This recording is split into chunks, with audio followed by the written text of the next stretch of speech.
Friday Night Live with your host, your brother Methos and the Freak, and recently escaped from the basement, Hoodies. And now for the car wreck of the show, welcome to the Cross and Fizz. And we be live. Sorry for the late show, guys. Had some technical difficulties, of course. You're muted, Methos. Muted. It's all gravy, baby. What is up, beautiful people? It's Wolf Brother Methos. And I am the Freak, and welcome to the show. What's going on, Good to see you guys tonight. Hello. And this is going to be our first little paint and chat of 2023. Yep. Nice little chill, nice little hangout. How y'all doing? How you is? How you bees? Heck yeah, baby. Man, I got bit by the cleaning bug this evening, man. That's like, holy crap, man. That's just like, I feel like I got more room in here. I can stretch. Yeah. I shut down a lot when there's clutter. And you know it's funny because I do it to myself. It's an ADHD thing, right? So it's like mess. And then I'm like, I don't want to be here anymore. So yeah. I have not really cleaned. I mean, I've reduced the amount of junk on my table, but it is by no means clean. Also, some of it just relocated over to the gaming table because I had a game last weekend. That's true. What you gonna do? What you gonna do with all that junk? All that junk inside your trunk. Lupus, good evening, Tins, baby. Good to see you, my friend. Happening. Yep, no Oni. No, he's not feeling 100%. Yeah, he's feeling a little under the weather. I think it's the clap.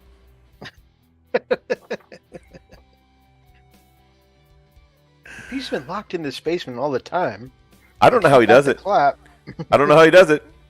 I don't have no way. I mean, I do bring him his food, but yeah, I've been having this itch though. God bless America. Yeah, I don't know what's going on. He says, "Freak, you're definitely not a kit basher. Kit bashers live in chaos and clutter." Well, I mean, I just can't do the. I can't do the. I'll start it out, and I'm thinking, oh gosh, I'll shut down. I will shut down. I'm like, I don't want to do anything. Oh yeah. I don't feel like doing nothing. But yep, I got my area cleaned out. I got fresh paper towel on my painting table. That's the thing. I gotta have fresh, clean paper towel. And wait, I've got it's like a canvas, a fresh canvas. The question came up: how did Oni get the claps? Oni pops and he goes, "Booty nachos are the best." Brother Roxas, good to see you, brother. That's stupid. Oh gosh. Happy Friday, Marine. What's going on, brother? Just We're actually so derailed, we're just getting going, man. Pretty much, yeah. It's like we start off derailed. You know what I'm saying? Like, why start on tracks? You know? I figured if we could start off the rails, you know, then it was like, hey, should we get on the tracks? I don't know. Should we? I mean, it saves time. We know we're going to end up there anyway. Exactly. So might as well just, be on the rails, off the rails for a little bit. And they're still in the station, Oni. Oh, man. So what you been up to this week, brother? What you got for a poke chat? Well, just working. I've been, I finally sort of I think I kind of almost finished my little project. And I got a few others that I'm about to start up. Like this one, I know I've mentioned it last week. The Battlestar Galactic Raider, with the Cylon Raider, which is going to be really cool. It's from my neighbor. Really excited about doing that for him because I've been sitting on this for a while, and I'm going to throw some paint on it tonight. So freaking stoked. Aside from that, there was a few things that I did I not? Well, besides cleaning around here, because like I said, I absolutely need it. And I still need to vacuum because there's like, okay, funny story.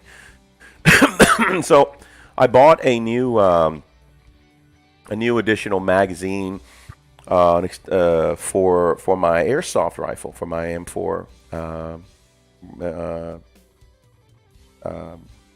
airsoft rifle. And so I'm like, oh, this is great. But it's different than the one that came with it, the original one. It looks identical. It's got the same matte tan or that khaki look.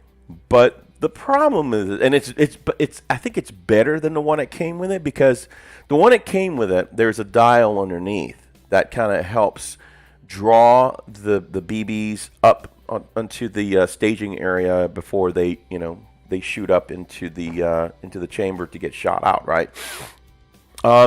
This one is well, apparently you feed them from the top, and there's no opening. You put it, well, there's no big opening to pour them in.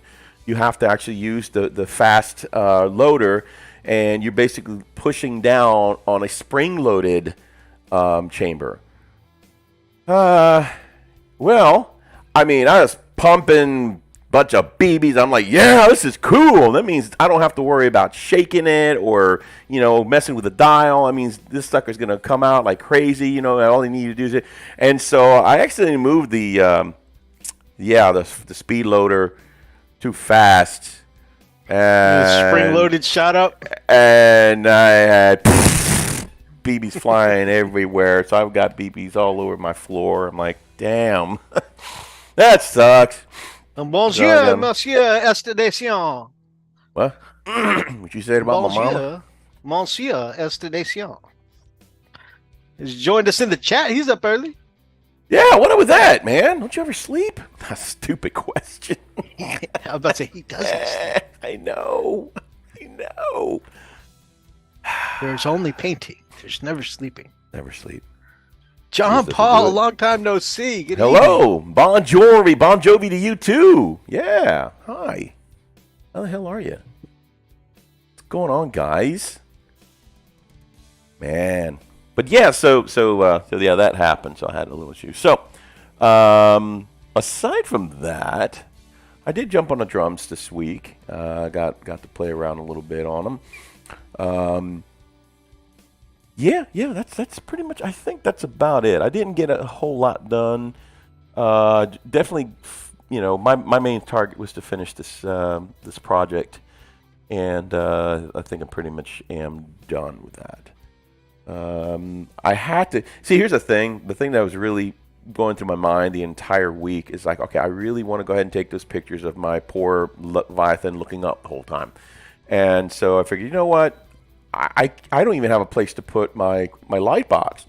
So, I made a goal that's like this weekend sometime I'm going to make room, I'm going to clean up, and then, it's going to happen. And so I finally have a spot for my light box. That way I don't have to ever move it or anything. It'll stay right where it's at, and I can, take some good pics. I think having a dedicated space, too, will, make it more accessible and be a little helpful on the motivation front. Yeah, definitely, man. Yeah.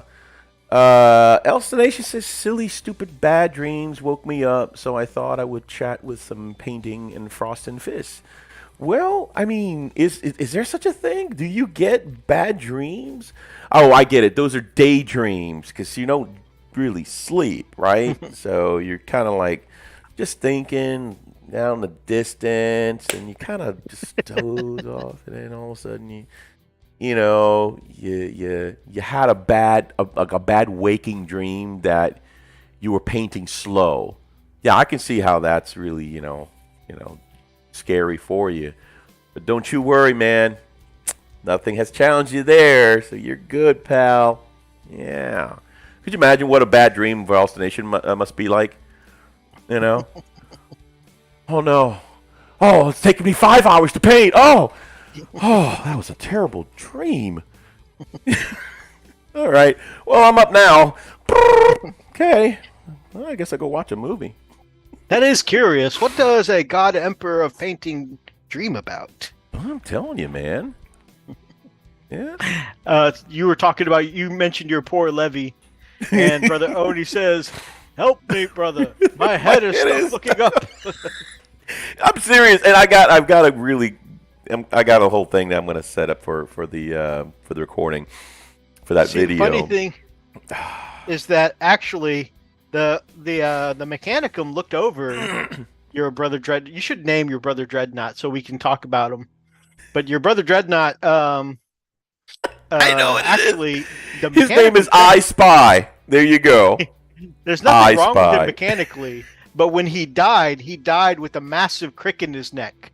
And so it's part of this mental block he has now, that even in death he can only look up like this. What is wrong, brother? What do you see? I see everything. Oh, you've got to do one of those math equation memes layered on top of his face. What do you see? I see everything. Oh God. Oh man. Yeah, I'm serious. And you guys, I'm sure you guys have heard the story. If you have not, here it is. So I went to assemble my Leviathan, and most of you who've already assembled Leviathans know where I'm going for this. Okay, going with this. There's a thing that there's like a little hood that goes above where the helmet goes, and so what? They only post something stupid. Oh, Odie's just spamming the chat with no neck memes right now. Hold on. Let me find it. Wait. The rat bastard. I'm going to lock you back up, you rat bastard. Hold on. Come on. Oh, go back. Go back. Of the week. Keep raise that. Yeah.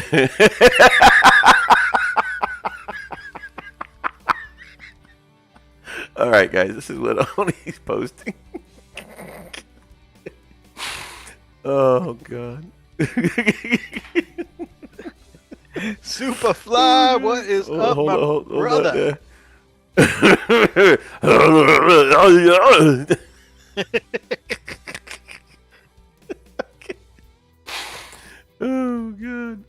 Oh, God.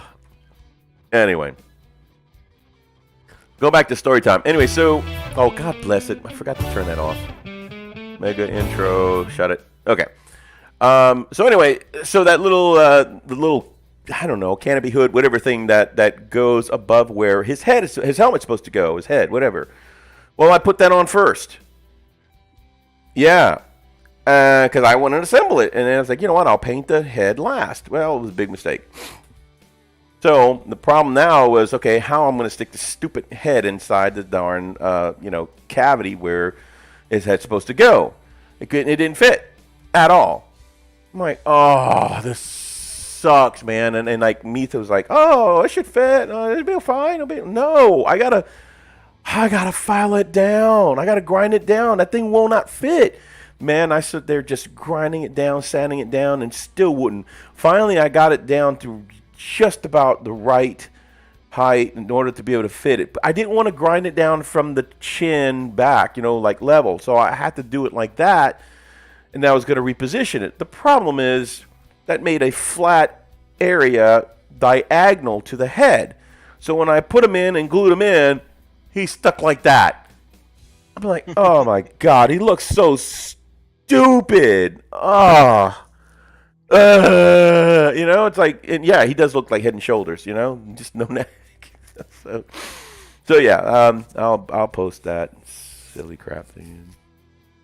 Why? And then on the other hand, your wolf brother, after a couple months went by, and after having laughed at Freak, I did the same thing with my Blood Angels Leviathan, but I sanded it down levelly until it slotted in. Mine came out fine. Shut up, man. But that's because I had an example of what not to. Right. Don't be stupid. Oh my gosh, dude. I was so mad. And he was so mad. Hey, bunch you post it. Post what? Yeah, post it on Instagram. Oh, you want me to post my retard? Really? That's what you want? Great. Everybody will see that I'm a moron. What's he looking at? What's he looking at? I bet you if you hadn't told the story, very few people would have noticed. I will admit that. I don't think so, man. You seen this chat? They'll notice stuff that's around your room, dude. They'll be like, hey, how long's that been there? What? The dust bunny? Son of a...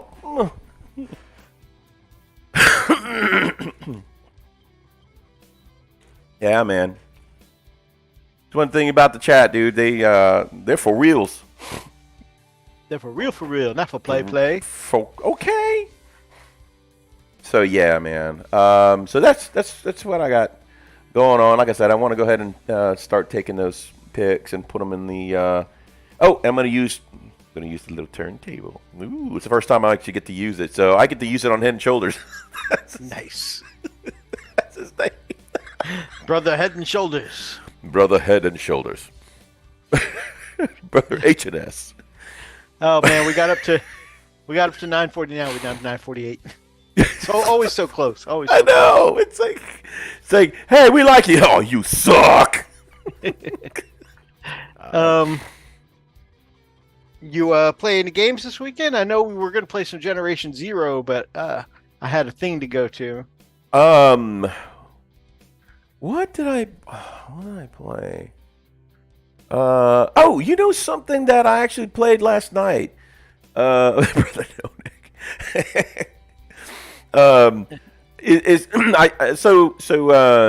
Oni was like, hey, I didn't know you play STO. STO is short for Star Trek Online. You know I've been playing. I've played that forever, man. I've had that forever. So I even tried to get you in, and it's an MMORPG within the Star Trek universe. It's free to play.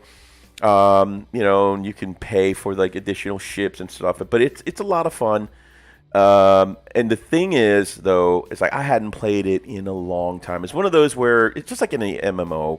You play it, you have fun, and all of a sudden you get bored with it, and you don't play for it in a while. Well, they do have these events, and actually they've done a lot of really cool updates on them. And I was really impressed. They have great storylines now, and a lot of the storylines always tie in to the original casts of all the Star Trek shows. So, for example, Deep Space Nine. Are you serious? My freaking camera died again. This is what I was dealing with last time. The batteries are really just not having enough juice to stay up. I might have to. I don't know what to do here. You can still hear me, right? Yep.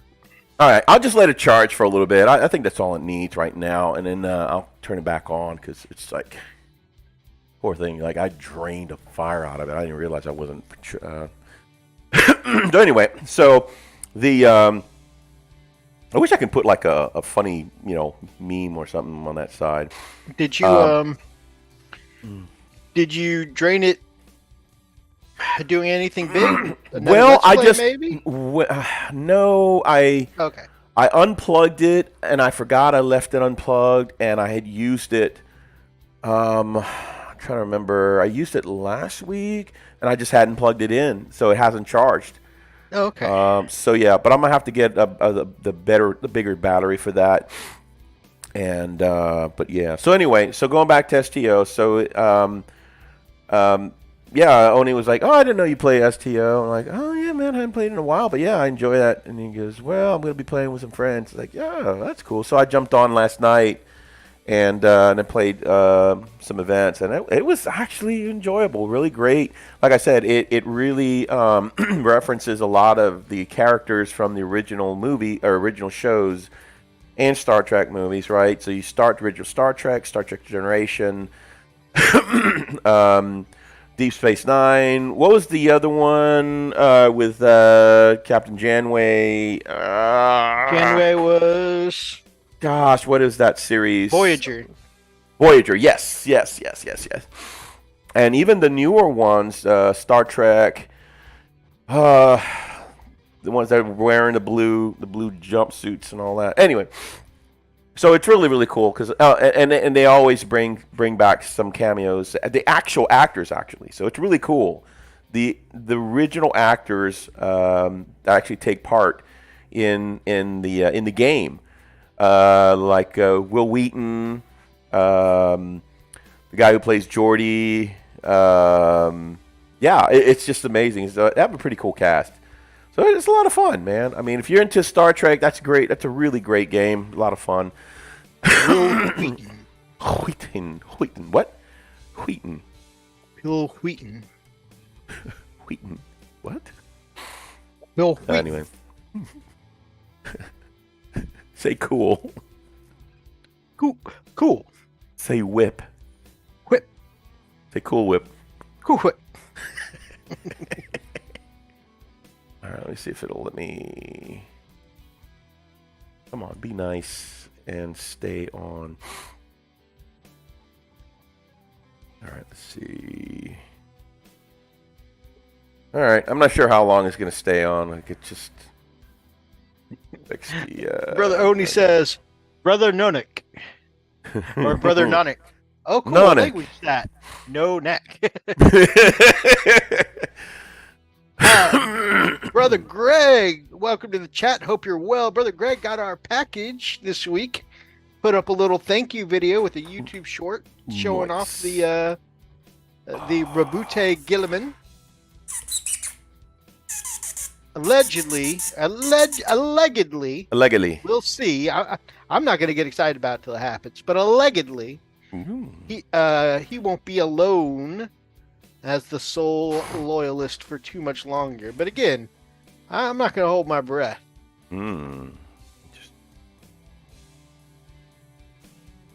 So, how about you, man? Well, What you been poke chopping on? what am I poke chopping on? I have actually had a fairly busy week, project-wise. This will work. So I managed to. Well, actually, I can just send you. I can just send you. Also, the camera's only off because Freak is multitasking with this OnlyFans site right now. There's only so much bandwidth and power, man. You know. God. Okay. Right, and if you guys want Freakalicious feet pics, you can go to our OnlyFans site at www.onlyfans.com/frosted fists. Yep, they're next to the Freaks breeding program pics. That's one of our primary perks that draws people to the OnlyFans site. Yeah, I know, man.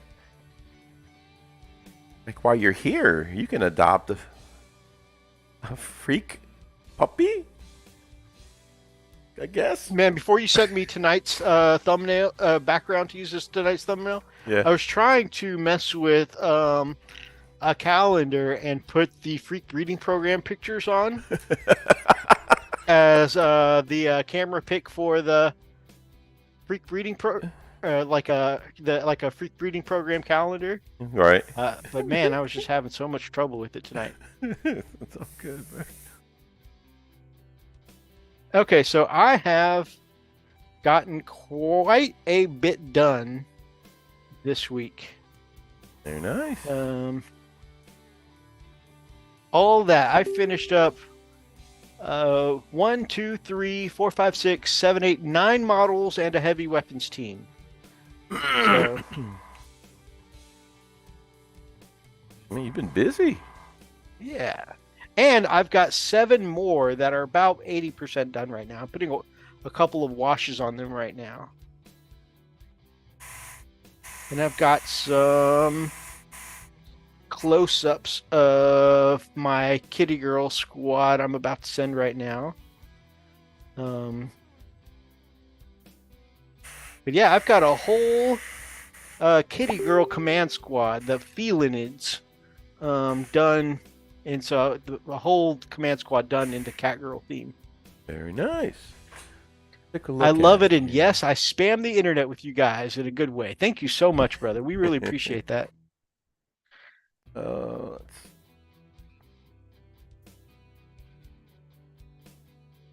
All right, let me move it from Yeah, I was about to do the lame thing where I try and hold up these 12 models to the camera and say, look what I did this week. And then it won't focus, and then you guys are like, Methos, we can't see anything. Instead, I decided to just go ahead and send pics. Back to Brother No Neck. Oh, man. It's like he swallowed a melon or something. Yeah, like, dude. Bet you he's got good gag reflexes. So 3 plasma guys. You guys can see I've done a bunch of chipping and rusting on their armor.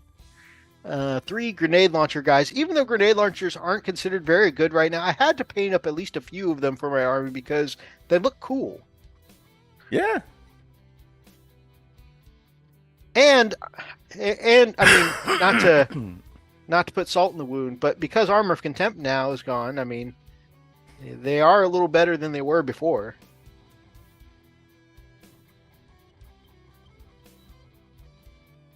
The last cannon team, my Kitty Girl Banner Barrel, and Master of Vox. I like those. Those actually pretty good. Thank you.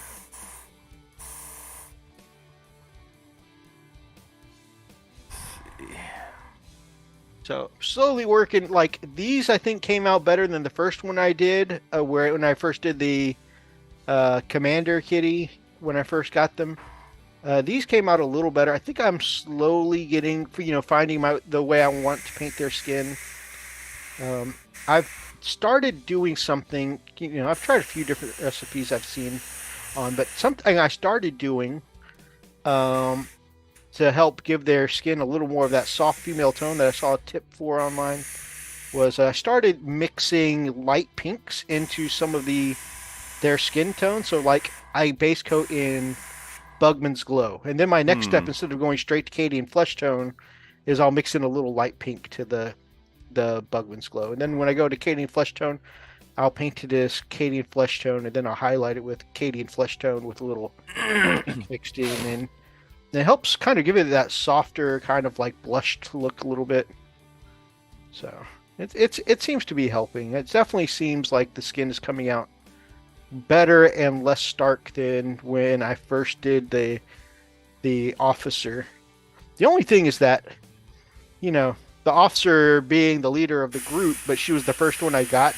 I kind of wish I hadn't started with her now, because that means I got my practice in on one of the focus points of the unit. But I mean, none of them are perfect. They're all kind of a work in progress as I kind of learn to paint the female skin tone. What's interesting is that working on these, I think it's really, in a way, taking this little this little detour into Imperial Guard I've done is really helping me. Again, I'm nowhere near ready yet. I'm still learning. I've got a lot to learn as far as painting female skin tones and painting skin tones in general. But I feel like it's really helping me prepare for painting a whole army of Sisters of Battle.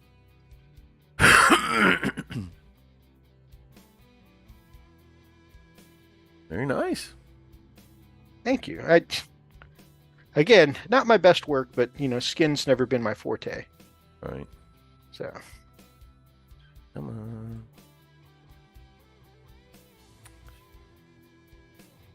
There you go. Also, when I send pics into Art of the Week, for some reason it seems to stretch them weirdly. So they look a little worse on screen here than they actually do, if you guys were to see them here, I think.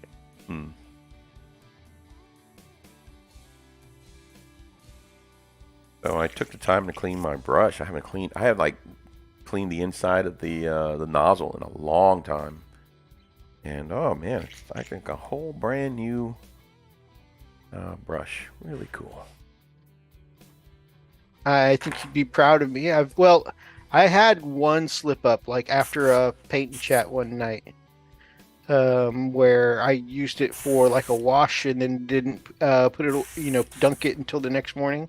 Ooh. But for the most part, I have been getting really good about putting it, cleaning it and putting it in the drink after every use. Nice. Yeah, it definitely makes a difference. Come on, Especially since we're about, I don't know, few months now. I've been 100% Iwata. Really? You haven't been using Old Faithful then? No, I it hit about the 2-year mark, and then it kind of went kaput. Actually, it made it about 2.5 years, and then it went kaput because I think the last time I used it was, or I switched out my airbrush, was I ordered a new one either right before or right after when Thomas visited. So it's been a hot minute, but it got to about the 2.5 year mark, and then it went kaput. And I just never replaced it. I'm like, you know what? I think I've gotten to a point where I'm comfortable with the Iwata and can do pretty much everything with the Iwata now. So. Wow, congrats, man. Good job. I had no idea. I didn't want to say anything in case I needed to backslide. Hey, it's always good to have a backup. Everybody that I know has a backup brush. Except for me. But now that I've made it a few months, with just the Iwata, I felt like, okay, I can say something. Yeah, that's good, man.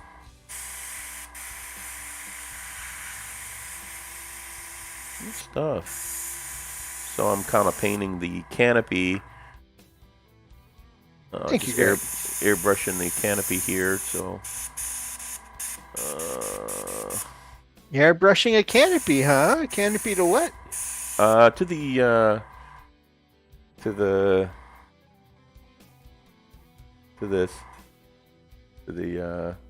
Raider. Oh, okay. Yeah, it's actually coming out pretty cool. We got a little shading spots and everything. Came out pretty neat. Freak and I are meeting up this weekend because we didn't get a chance back in December to actually. We usually do something with each other over the Christmas break. We didn't get a chance to do that this year. No. So we're doing a little post-Christmas hangout, and I can't wait to show you guys what I got for Freak. It's something that all the way back to like last February, he said, "I've got to get one of these," and so. I hope it wasn't that thong that I was telling you about, because those things ride up pretty high, and I'm really not sure if I'm comfortable with that. Say what? What? I don't know what I'm talking about.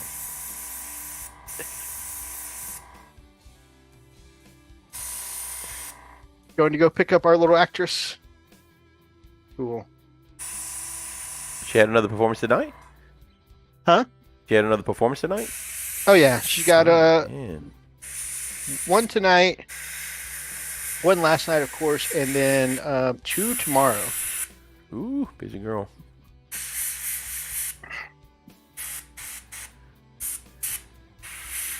So that's something that is I can talk about.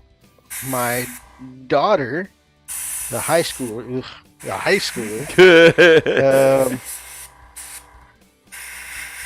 is in a musical this week.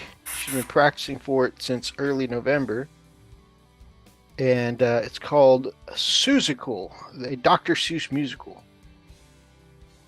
And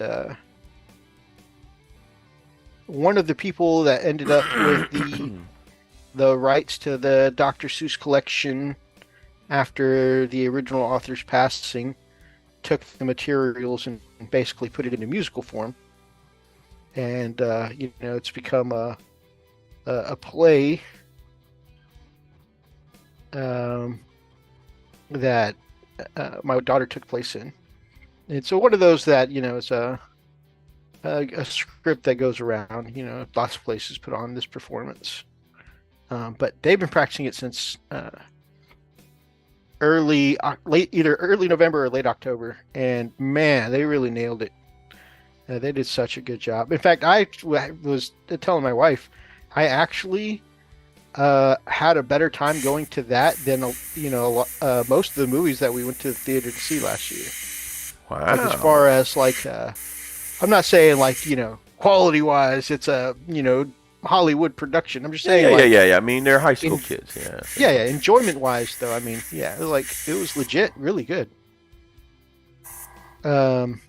Lots of funny parts, lots of just really well acted. and well sung parts. They did a great job. There's a young lady playing the Cat in the Hat that had absolutely. If any of you ever watched any of the old animated Dr. Seuss stuff growing up, like she had all the facial expressions and the mannerisms down pat. It was perfect.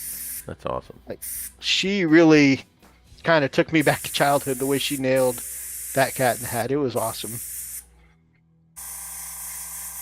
My daughter was one of the monkeys that harass Horton over his clover with the who's on it. She makes a good monkey. I was very impressed.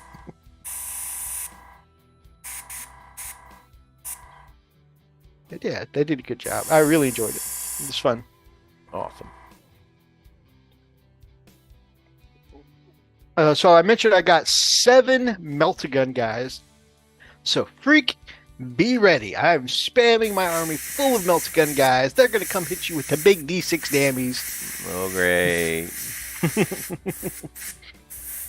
As if you have not also been into the Melta love lately. Yep.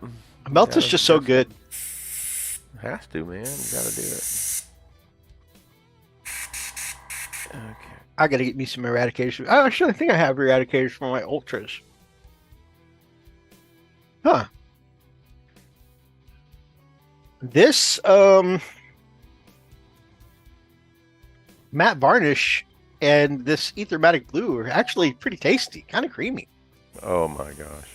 I'm supposed to eat it, Methos.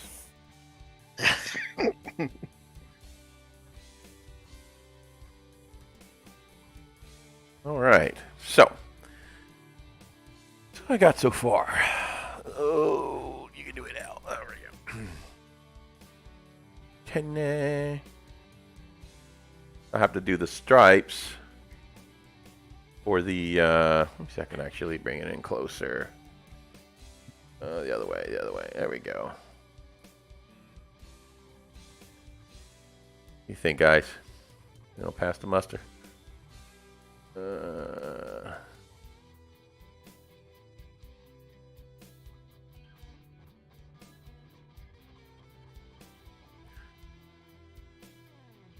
So that front part is the canopy. It's kind of weird because I never could know. I never, when I watched the show as a kid, I didn't know what was the front or the back. Apparently, that's the front. Here is the other piece, the Rebel that I did for him. So yeah. Very nice. Yeah. So, yeah. So it should be pretty cool. You back here. I love that black and blue. It looks sharp together. Yeah. Yeah, that's the Houston, the old Houston PD colors he wanted. Yep. Also, on my painting desk, I've taken some silvers here and put it down on a Grey Knight for Brother Garrett. Nice. And whipped out the gray primer and put it down on this clan command star unit. I'm so good at this. I think the card will actually tell me. But my next step, because I don't want to just put silver down on top of gray. So my next step is to I want to put down some black, so that way I can give a nice sharp contrast to the lead belcher color on top of it. Mm-hmm. You know, because there are so much of these mech warriors that are under skeleton, and then I can go back and put down the black and blue colors. Nice. Actually, I got to double check with Brother Roxas because I know there was some back and forth about black and blue or black and teal. But either way, I think I'm going to need to take it from the gray undercoat to a black coat underneath. which will give me that black base coat, but also will give me an undercoat for the metallics. Hmm.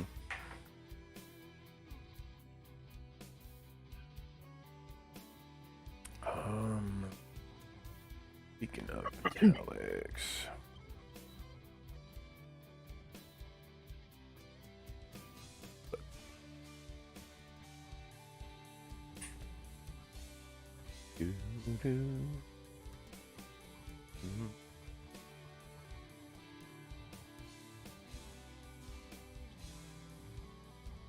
I think this is the Dire Wolf Daishi. Yeah. No.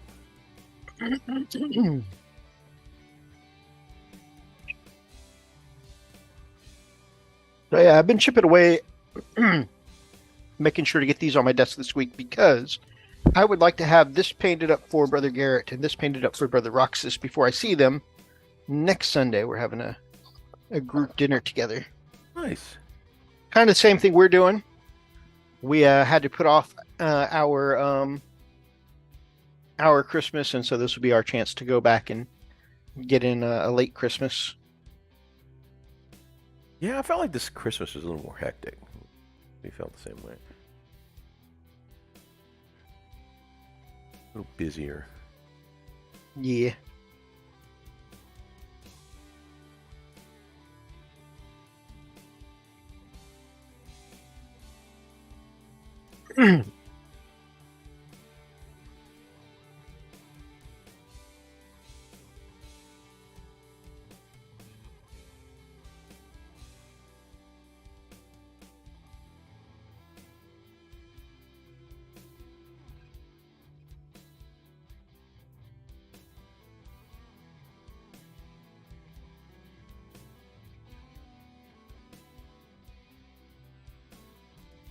So you've got your the big, let me put the quotes up, the big project done, right? Yeah. You're painting some Battlestar Galactica. I know usually in the new year you like to do a like a top 5 list or something like that of projects you know that you're going to finish in the near future. Yeah. Well, I don't even know about near future, but projects you want to make sure that you get done or sometime early in 2023. Right. Did I? Oh, I thought I almost built that. You are correct, sir. So what is something you're going to be working on in the near future, painting-wise? Well, I need to get a either a board, a dry erase board, or some kind of tablet or something to put in here because I want to start putting down some of my goals. But one of them is going to be I really want to start, putting some paint to those to the rest of the knights that I have. Nice. I feel like those have been sitting there way too long, and I really like the way they look. And I'm just like, I need to put them together. Oh man! Now that I have a knight army, you'll have a knight army. We could just play like Rock'em Sock'em Robots. Pretty much, man. With the Rock'em and the Sock'em, yeah. Yeah, man, that'd be a lot of fun. So that is one of the things that I want to do, and then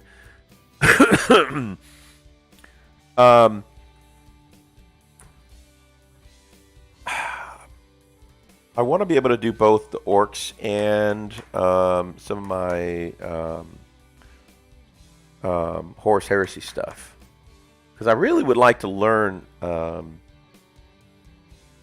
30K. Really? Just because that's still in the back of my mind. Oh man, did I? God bless it.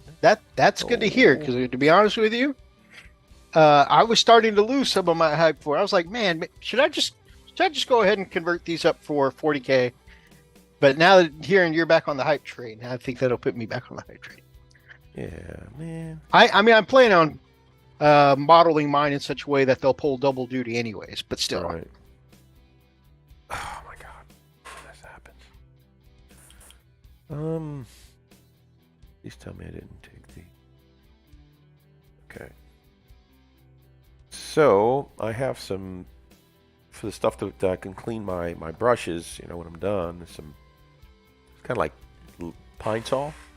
Works really great. You know, but if you get any of it like drops on your models, does a good job cleaning that too.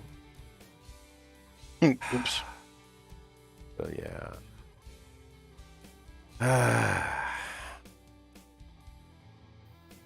Let me see if I can barely dust it, and hopefully it'll cover it up.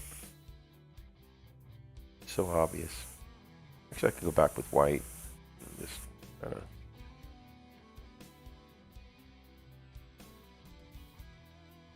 Yeah, that'll work. That covers it up. I'll just do the other side too.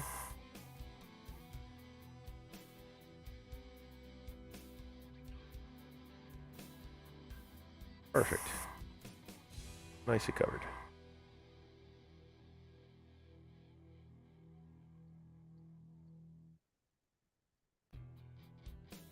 Well, actually, it looks pretty freaking cool.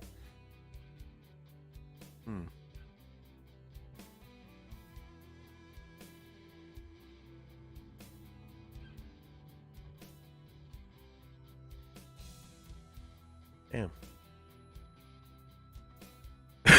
The only thing I don't like about this is that it's such a drab color. Because it's very, very basic. The Cylons? Yeah, I've always been really basic. Put some flashy.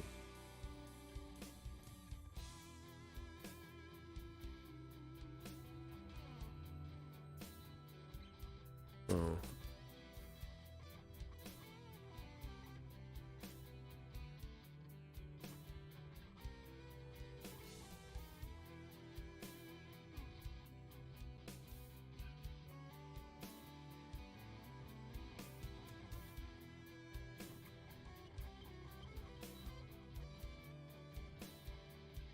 Oh, I finished listening. So far this year, I have finished off 2 Imperial Guard novels. One was Cadian Honor, a Minka-esque novel for the Cadians, the Imperial Guard. And the other one was Severina Rain's novel.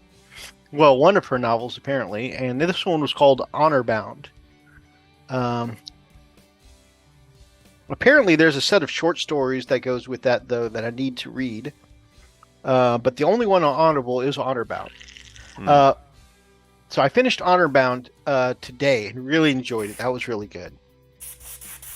Severina Rain is a very cool commissar, and actually, this was totally unplanned. It just happened to coincide. I was most of the way through the book already when GW put up the article, but they put up an article this week saying that they're bringing back made to order some of their old school classic commissar models. Oh. And including Yarick, by the way, which is really interesting. I don't know if they're just cashing in because the Imperial Guard community was kind of outraged that they killed off their boy. Yarick being like one of the most famous Imperial Guard characters ever. And he's the one from the story, Old Baelai, that when we watched the animated Hammer and Bolter episodes. Yeah. Yeah, so like they did this big thing, putting him up, in Hammer and Bolter, and he was always a beloved guard character, and then they killed him off in the new codex. And the community was not super thrilled, and they're like, well, you can get your hands on a Yarg for a limited time. Wow. And so they're doing a limited made to order run of these different commissars, including Yarick, which is cool. I mean, I might want one to paint up just because I really enjoyed his episode of Hammer and Bolter. But I loved the book Honor Bound with Severina Rain. And like I said, I was 3/4 of the way through the book when they announced we're bringing back these commissars, and Severina Rain is one of the commissars that they're bringing back for a limited time. she's a Black Library one too. So usually when they do these made to order ones, they're a little cheaper than they were before because they're limited run, and most of the time they come with a set loadout. They don't have like multi-weapon options or anything like that. Mm-hmm. Some of them that are in this made to order set don't even have legal builds because they come with power fists, and commissars can't take power fists anymore. But yeah, I need a commissar for my army, and I might grab me a Severina Rain depending on when they do the made to order. Pretty cool. Might have to slap it on the old credit card. Methos, please tell me you have read at least one of the Gaunt's Ghost book. I have not yet. I did download one today once I finished Honor Bound today. I downloaded the first Gaunt's Ghost First and Only. Because I just Googled, Gaunt's Ghost reading order, and it said to start with First and Only. So, I downloaded it today. I'll be starting that soon. I have heard that they are amazing. So I have a couple, two more books in the Minka-Lesk series to read for Cadians. And being that Cadians are my army, I definitely wanted to give them a go. And then Gaunt's, I hear, is one that comes highly recommended to me, so I want to definitely read the Gaunt's Ghost books. And then also Caiaphas Cain, I hear, is another good Imperial Guard series to read. If you're a Guard player, they are a must. I will definitely be reading them then. Like I said, I downloaded it today before we ran out to dinner. Sounds like pressure. Well, I mean, if the God Emperor of Painting tells you have to read a book, you've got to read a book. Right? Wonder what the consequences might be. If you fail your mission to satisfy the God Emperor of Painting. You know what I'm saying? I mean, what would happen? Would he send Dorn to come kick your door in and kick you in the balls?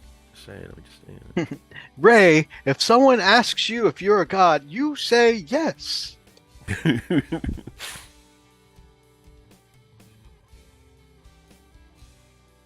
Looks.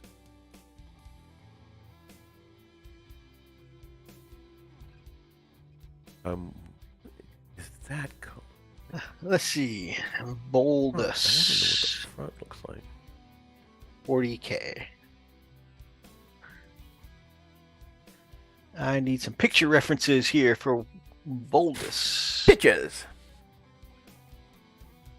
You said pictures, right?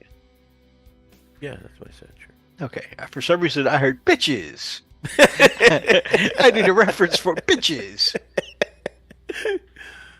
Well, that too. I mean, I'm sure there's some references there. Methos, why are you looking this up? Oh, it was research. Freak told me to. What? No? I'm not coming to your house. I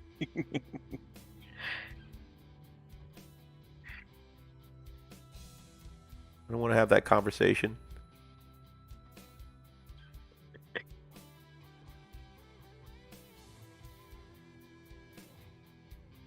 Do they not sell Voldus separately?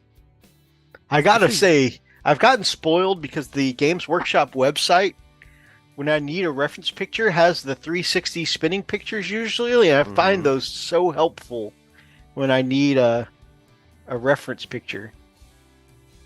I swear, it almost sounds like you said vulva. Volvo?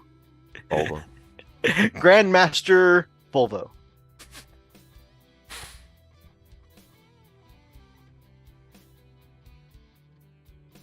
Bring that over.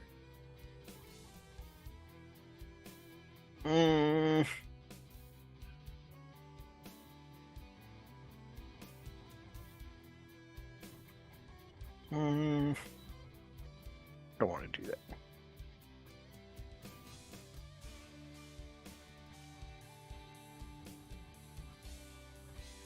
Man, so many... Okay, that one looks a lot better. They gave him some blue robes.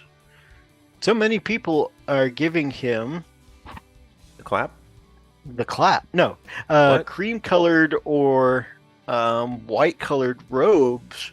But they look so drab, against the steel color of his armor. Looks like a Okay, hobo.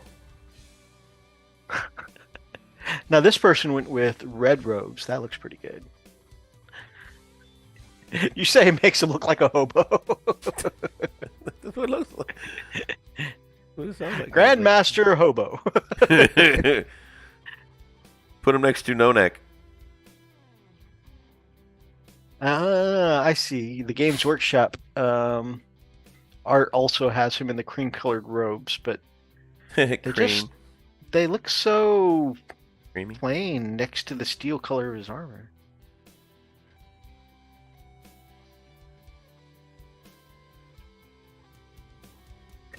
Here I am. I'm the one looking for reference pictures on the Games Workshop website, and I'm the one saying, they didn't paint this correctly.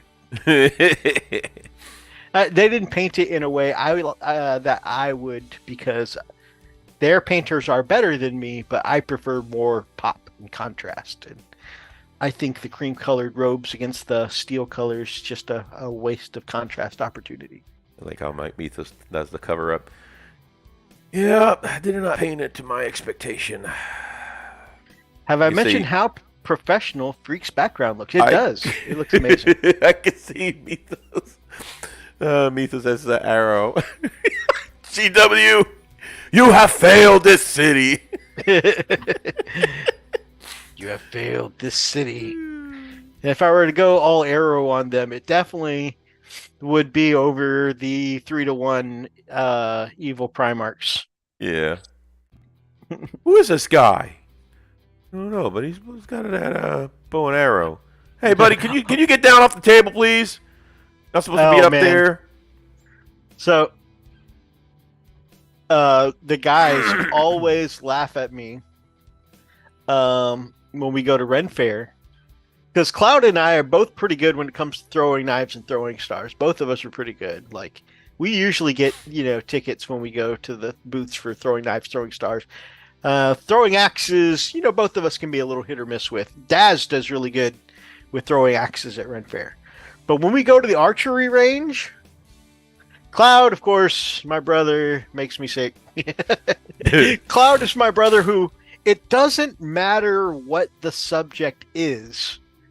He's a little good at it. Oh my gosh. It doesn't matter. It doesn't matter if he's ever done it before, if he has any experience with it, if it's in his, his thing whatsoever. It doesn't matter. If Cloud's first go at anything, Cloud is kind of good at it. And then, of course, if it's something he specializes in and works at or whatever, he's amazing. Like, Cloud is a very naturally gifted at everything individual. Like, I don't know how. Like, he's just like, oh, this is my first time making pottery. Look, I accidentally made this, replica of a 3,000-year-old vase, in ancient China. Like, oh, god damn. Cloud. I'm sitting there with, I made an ashtray. Who smokes? I don't know anyone. It's an ashtray. It's pretty, see? Looks like a basket. Oh. Yeah. Glass blowing. They're usually like, oh, well, we don't usually let students do this first time. You got to be doing this for X amount of hours. It's really dangerous if you mishandle the glass or whatever. Cloud's like, oh, really? Because I just crafted my own. I made my own light bulbs. See? What? What the hell I did you do even put the that? filaments in myself. Yeah. God dang it, Cloud. Where's Cloud he- is naturally good. So, anyways, going back to the story. Of course, and Cloud's always loved archery. So Raz and Cloud tend to do pretty well when we go to archery. But the contrast really sets in, because whereas I'm doing well and laughing and having a great time, when we're over at the throwing weapons, ninja stars, bam, I'm hitting it. Throwing knives, bam, I'm hitting it. Axes, admittedly, I'm like, maybe 50-50. I'm not great. The big two-handed axes, whoo, that's a crapshoot. But when we get to archery, it's a different ball game there. I'm the guy that is shooting arrows, and it's going like way over the thing. And sometimes going into other people's lanes. Oh my gosh. It's great. Like I cannot seem to get any kind of precision or even. Ma'am, I'm sorry. Can I get that arrow out your leg, please? I need that back. It's so bad, man. It's so bad.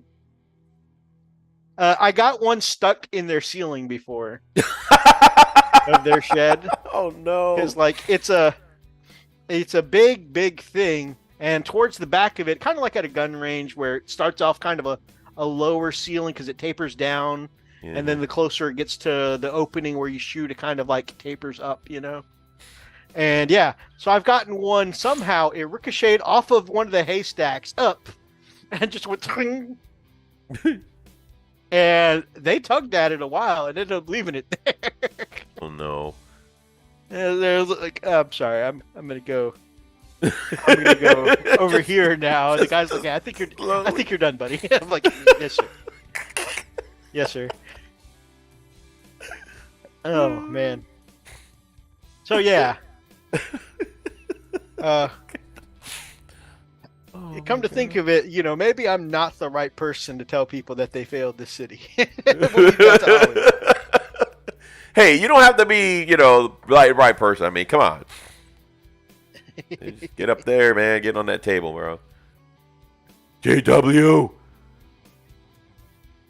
you have failed this city. I don't know why you sound like a rah-rah when you do that, but okay. And I have to say, you know, as many things as I have not agreed with GW stuff in recent years, they have done a lot of things I've liked. And I am, as a new Guard player, I am pleased as punch with the new Imperial Guard Codex. So. Nice. There was a pretty good discussion on the Gamecraft Dragon, Big D's channel, the other night.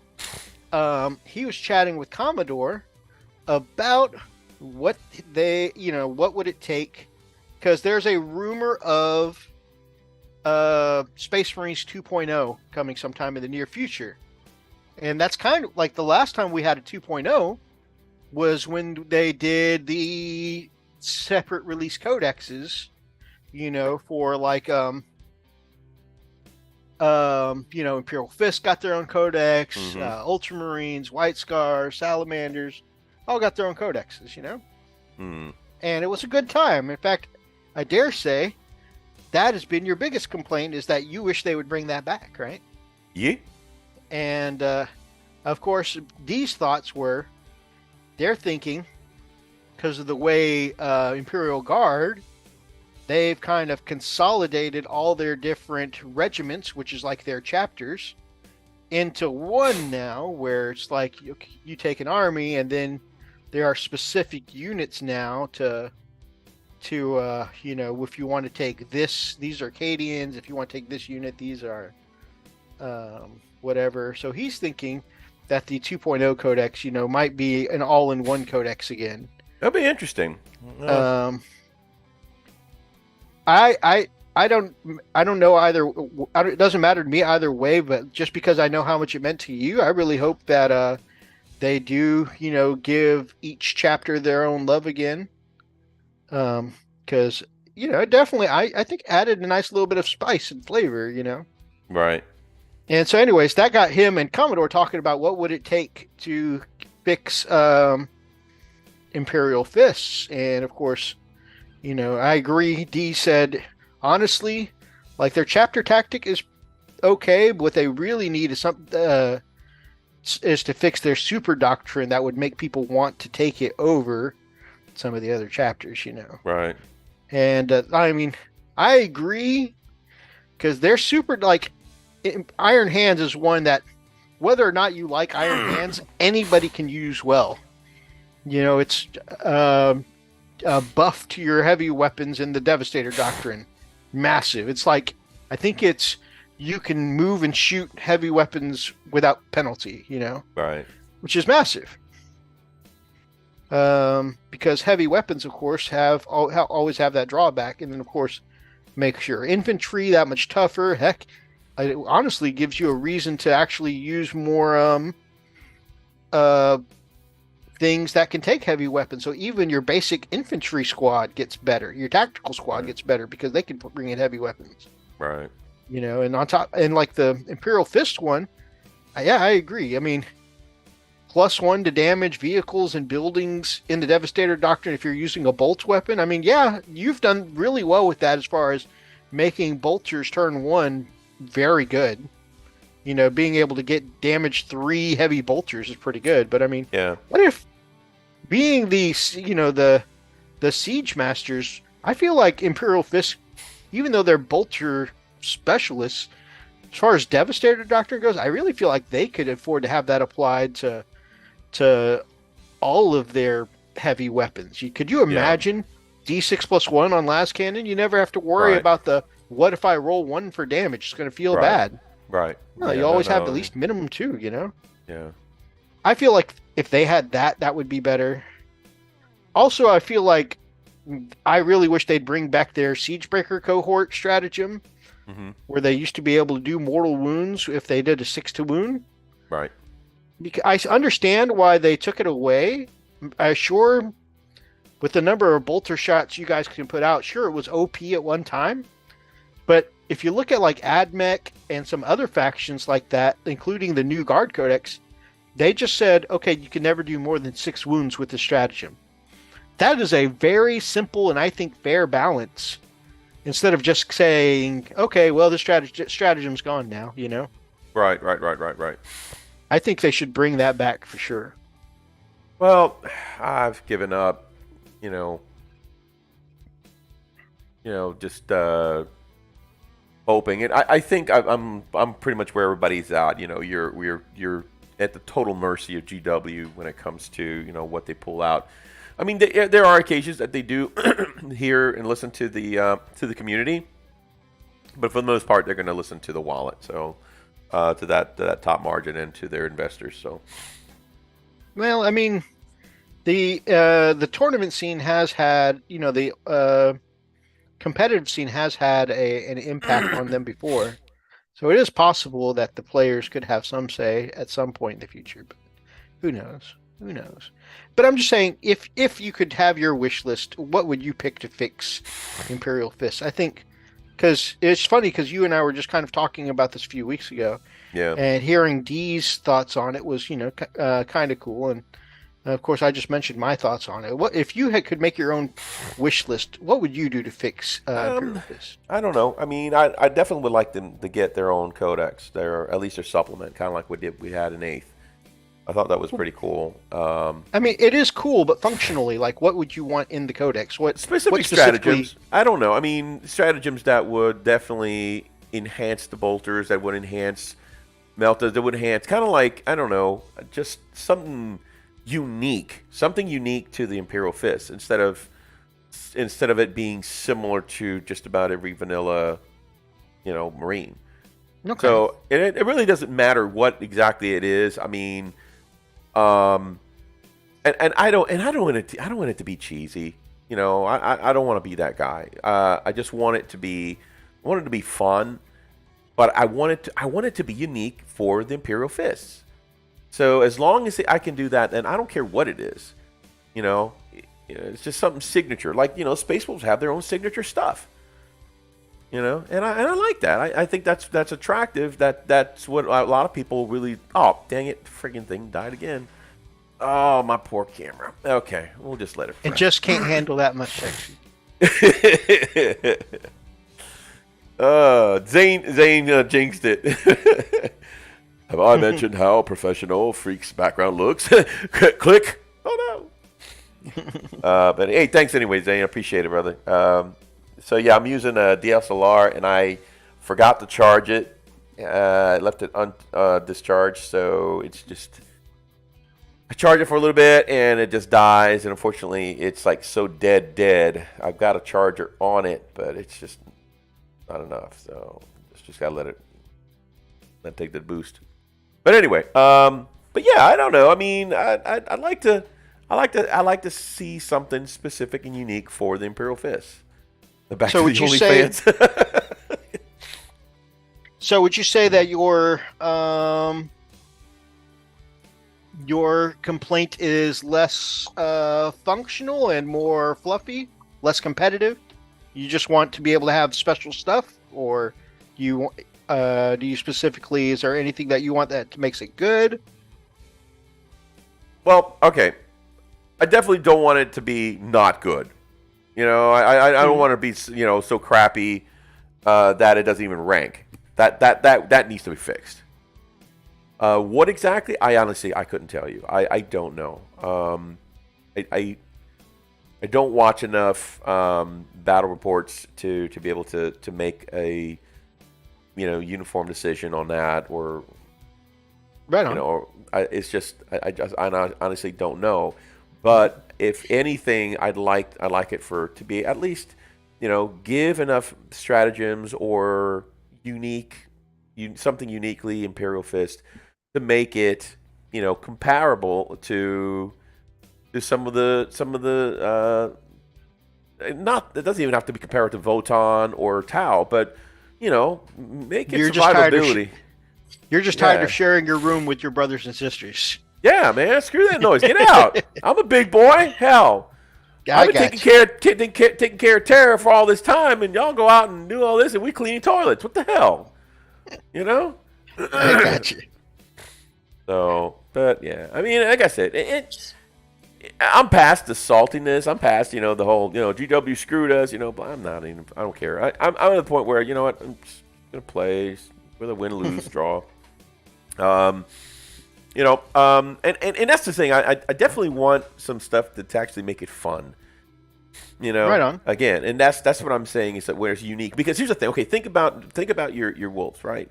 Mm-hmm. What is it about wolves that you really like? The wolves. Yeah, but I mean, what about the wolves that you like? No, I meant like the cavalry, the thunder wolves. Okay, yeah, okay, right. So, but it's unique. It's so freaking unique, and they have their whole damn codex for that. Now I know they change crap, and you know, GW likes to jack with them and pull the codex, but they always get it back. They always get, you know, the Space Wolf codex. You know, usually about 3 months before they put out a whole new edition, but still, you know, you still get a codex. Now, I was fortunate in 9th edition that Space Wolves were one of the first codexes. Yes. There was no waiting in 9th, but however, in 8th I was mad horrible, that they. though. Oh yeah, although that was the big thing I got screwed by in 8th, though, was the oh sweet, we got a brand new 2.0 here. We got this cool Prophecy of the Wolf stuff at the end of 8th. Awesome. Right. 3 months later. All right, guys, wrap it up. Right. Yeah. It's like, oh, God, really? Never got to use these stratagems. Yeah. Remember when 8th first came around, right before 8th, we got the supplements. What were they called? They weren't called supplements. What were they called? Oh man. We had a couple of books. They were the Gathering Storm books? No. They were paperback. They were not the actual codices. They were this. Gosh, what were they called, guys? In the chat, if you kind of remember what it was, right before. I think it was right before 8th came, or at the beginning of 8th. I'm trying to remember what they were called. I might even have some hanging around. I don't know. But they were paperback. No. The rules that came. No. It was. They were similar to. They were pretty much like the codex, but they were paperback, and they. Oh man, what the heck were they called? It was something like a supplement. But that's not what it was called, and I don't remember. Damn, I don't remember what it was. I might lost on me, brother. You know what? I might have. Hold on, wait. I may have it. Let me go look.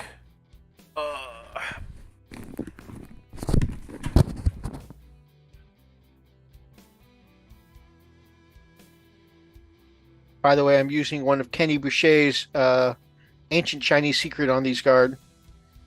I use the contrast to put a kind of gloss effect on these models. And then I do the 50/50 quick wash medium and the Army Painter washes. That's what it was. The index, the Imperium index. Oh, okay, at the very beginning. Yeah. And so, I hear that we'll be getting indexes at the beginning of 10th. Of course we are. I mean, that doesn't bother me. I mean, it's just funny how it's like, hey, no consistency. Just want something. Just give me a book. Just give me a book. Just one See, book, man. I'm the opposite of you. I like Yeah. that the rules keep evolving because, like, I don't want to go back to where Eldar and Tau are the only ones that Oh dominate. no, reviews, yeah, you no, know? I agree with you. I don't want it to. I don't want it to be stagnant either. It's just And I like that some of the new rules that come up make things more fun. It's like new abilities, new stuff once in a while. Yeah. But I understand that constantly adding new stuff means that once in a while you got to do resets, you know? Well, okay, and here's the thing. Granted, yeah, it's good that they have a good rotation of different, different armies getting debuffs, getting the perks, and getting brought back down, and that's fine. That's a good balance. But my concern is that GW does that for only specific, units. They don't do it for all the factions, and the problem is that they'll just say, okay, you know what, we'll do this and this and this, but we haven't done anything for. You haven't really done anything for the fists. I would disagree. At the end of 8th edition, Imperial Fists were the only Space Marines that people were playing in battle reports and stuff like that because going back to our earlier discussion, Right. you guys had the We had our own supplement. it wasn't even from the supplement. It was from one of the campaign books back when they were putting rules in the campaign supplement. Right. The Siegebreaker cohort. That's what it was. Right. I totally agree. But that was, I mean, so we have 7. We were in 7th. 8th is when Imperial Fist really starting to really, and you know what's sad? I'm going to admit it. I'm just going to confess. Man, I did not capitalize on the Imperial Fist during that time. If I would have just, read my rules, got really. I used to send you Siegebreaker cohort stuff. I know that. I know, dude. But I wasn't. I was. You're like, I mean, I'm not really in a competitive place right now. Yeah, dude. That's just like God, man. And so, but had I really, I think I would have really enjoyed it. So now I kind of feel like, oh, I missed out, right? Yeah, but FOMO. Yeah, but now, it's like, well, that was it. That was like the last time Imperial Fist saw any kind of love, It's like, the virgin that, got a little taste of it, and, you pretty much flying solo for a while, So that's what I'm hoping is that if they showed you guys some love in 8th, maybe in 10th it'll be your time in the sun again. But That'd I feel be fun. Like they have done a good job making sure, at least in the last couple of years, that everyone's gotten their time in the sun, Yeah. Except for maybe like really, really offshoot ones like Crimson Fists, but like Imperial Fists had their time. Iron Hands were one of the best. I think they're looking to be one of the best again in the new Arcs of Omen. Right. Salamanders were great for a long time back when. I remember that. So White Scars have been on top of a good chunk of 9th because of their fast movingness. So that's all the vanilla. Oh, and of course, Ultramarines during 8th edition were really good. That's all the vanilla ones.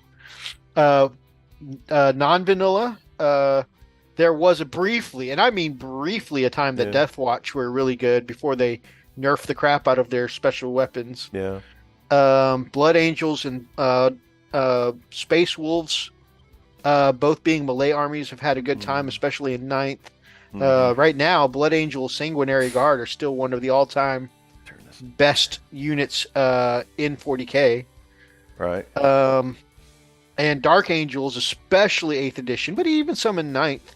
I mean, Dark Angels have been good throughout almost all of these editions that we're talking about here. So right.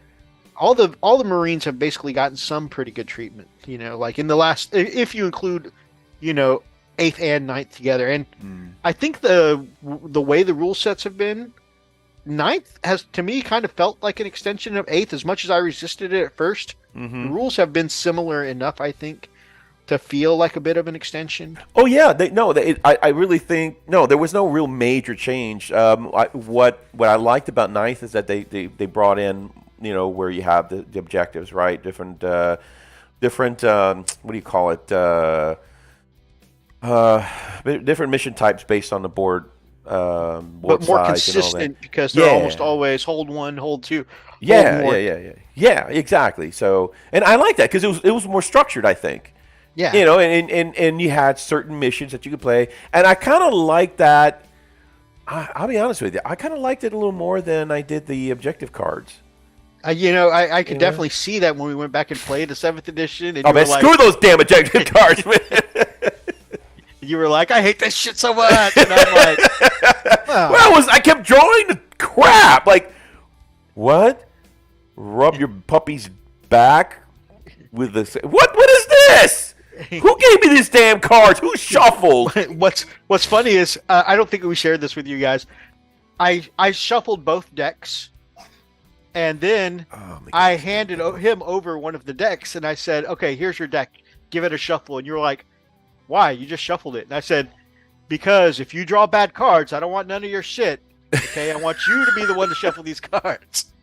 Sure enough, he drew the worst cards. I think he only drew one achievable card. I shuffled too. I freaking shuffled. I shuffled those damn things. I shuffled them a lot. I shuffled them. And I still got crap cards.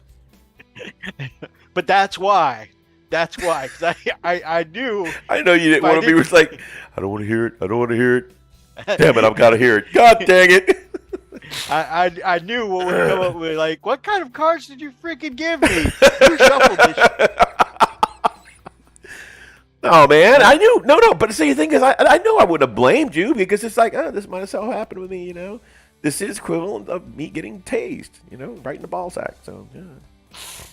Freak, I'm guessing you're like me in that looking at life as moving too fast and try and keep it up with the rules now is a hobby in its own right. And if you are more of a hobbyist than a player, it's tough. It's funny because, like with Freak's particular ADHD, he hones in on very, very, very, very, very specific things. Mm-hmm. Okay, like if he wants to know how to build one specific thing in Generation 0 or 7 Days to Die, he will watch 72 hours of YouTube videos straight figuring out how to build it in the most perfectly optimized way. Right? If I try to teach Freak how to understand a rule in 40K, crickets. Yep. I can't. I don't know why. And you know what? It's like I see him talking, but I hear nothing. It's like, and I just look at him. I was like, I love you, man. It's the same look I give him with IT stuff. But and he's passionate. I'm like, I love how he's really into this, It's like, I really wish I understood what he's saying. We have these passing trains kind of syndrome. Because, like, he'll be... I'm going to be honest with you guys. Freak has tried to get me into, like, at no fewer than 6 different survival games in the last 5 years. And I just don't like survival games. And he keeps telling me, but you're going to like this one, right? And anyways, we start playing, and he's telling me, man, I did this and this and this and this. If you put this together, it turns into this. And if you do this, it looks into this and this. And I watched this video, and this video led me to another video, which hit me into a segue into this third video that I didn't even know about. But once I learned about that, I went back to the first video, and I realized what we were talking about. And so then that put me off on another set of videos where I realized I could incorporate that in. And I'm like, what was it? Oh, you built a tunnel. Okay. Right? But then I'm the same way. I'm like, Freak, these rules in 40K, check out. They released this new, the door intake, and I'm telling them about, this awesome oppressor canner and how they got rid of the shoot twice rules, but they incorporated more shots and consistent shots into the existing ones. And it's just like the 40K rules, he's doing the crickets. And I'm Actually, I have that look, you know, like.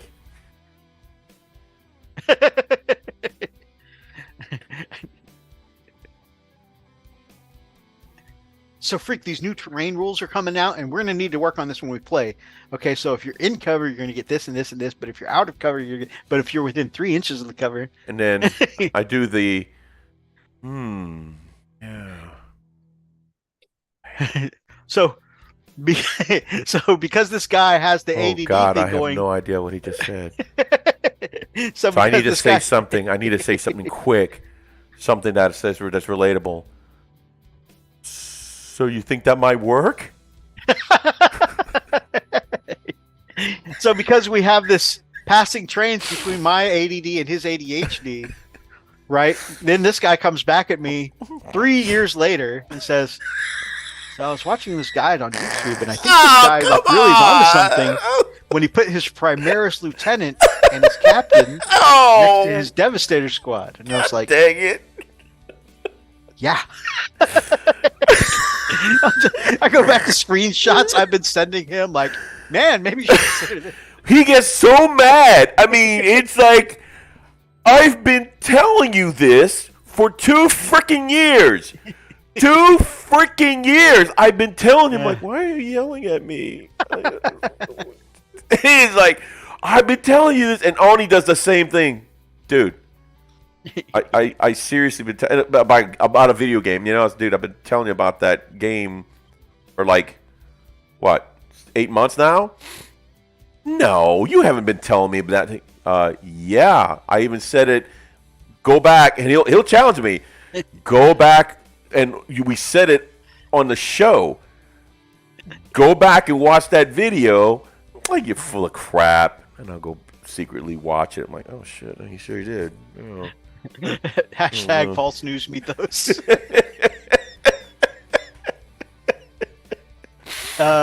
Zane says, just wait for the Sons of the Forest. That might be the one. Guys, it just the survival games just don't do it for me, man. So there's that one that I talked about a couple months back, Generation Zero. It's not really a survival. It's not so much a survival game as much as it is that one. Yeah, I've been able to jump right into the action. I'm enjoying Generation Zero so far. Yeah, because it's a lot like Left 4 Dead, where you don't have to worry about food or stuff like that. I mean, or water. Yeah, that they take away that kind of crap, and it makes it more fun, right? So with Generation Zero, it's just, I don't know. I love because there's storyline, there's action, and you really have to. You have to think your way through certain scenarios, before just bolting out there and shooting crap, because you're going to get hashtagged in a heartbeat. Yeah, Keegan, Generation Zero is a lot of fun, man. I've got the DLCs, and oh my gosh, I've been trying to raid all of the not all. It's hard as hell, especially by yourself. But I'm trying to raid some of the what do you call it? The strongholds, all of the Phoenix strongholds, and if you get those, you'll get these points, the command points, and then for 20 command points, you can actually change it over to yours, and then you can actually build your own base. It's pretty cool, and then you can reinforce it and make it defensible. Then you go and get more and more, and it's a lot of fun. Sometimes they'll come and attack you, and it's so crazy, man. I really love it. It's such a fun game. There's so much to that game you haven't seen yet that you're gonna really like. So, Zane. Yeah, Zane says so. Gen Zero is closer to survival horror than survival minus the spookies. Just ammo management and punishing combat. Yeah, I totally. Yeah, definitely agree. Same with Keegan. Yeah, totally agree. Well, and that's the cool thing about it, though, is that in Generation Zero, yeah, you're scavenging for ammunition, but if you work out the perks, the skill set, then you can give yourself the one where it actually improves the percentage of the amount of ammunition or whatever you find. It increases it, and allows you to get better loot. So there's always ways to do that, and you can actually change your skill tree, depending on how your play style. Nice. So it's pretty, it's really cool. Man, there's just so much to that. It's just insane, man. I love it. It's so open. It's so open world. And you go just about anywhere, It's pretty. And I just love the whole '80s feel. I don't know why everything is stuck in the '80s there. So, but yeah. Well, I do love '80s themed stuff. So Yeah. I think that's one of the reasons why I like Stranger Things so much. I'm only on season 2. Please, no spoilers. But yeah, I'm really enjoying that.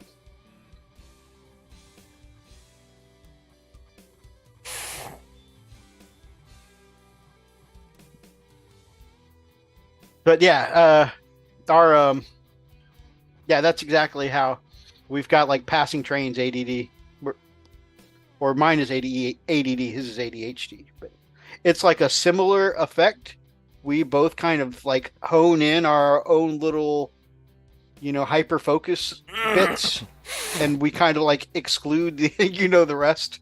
Not intentionally, not like we're trying to ignore each other, but like the ADD can be strong. But can you imagine what our wives deal with on a daily basis, man? Our poor wives. They deserve medals. Man, for real. Because, like, my poor wife, she's like, did you take your supplement? I hate that question. I hate that question. Because it's like, okay, so you're indirectly something's wrong with you. Yes. It's you're implying that I am malfunctioning because I have not put an external stimulant into my body. That's the implication. That I'm broken until I get that crap in my body. And I get a little pissy. But of course, the answer is no. I was about to say, but then you realize, do I hate this, and am I getting pissy about it because of the question or because I need my supplements? No, because my here's the thing, and this is it. When I don't take my supplements, my mind races, and it's very calculating.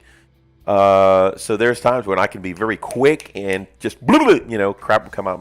When I take a lot of my supplements, my tongue will get tongue tied, and I'm like, get a little or whatever. But oh my gosh, sometimes that gets so freaking annoying. My daughters will be like, Dad, did you take your supplement? Did you take your supplement? Oh my God. They go, Dad, please go take your supplement. Admittedly. So when I do stuff like that, it's like they know. Admittedly, I was off mine for about 2 weeks. Did anybody find it? Because I had disabled my auto renew during December with Nature Sunshine. Yeah. And just because it was we're trying to save some cash on some stuff. $100, $100 for the free. We did the same thing. And I ended up we ended up running short, especially since now, it really seems like one of my daughters has ADHD as well, and so she's been taking it, which means we've been going through our stash twice as quickly now. Yeah. I'm glad y'all got that because it's a hell of a lot cheaper than ordering straight up. So, but so yeah, we were going we went like I don't know, week and a half or so without it, and it was definitely noticeable. Lily asked us several times, "When's that coming in again?"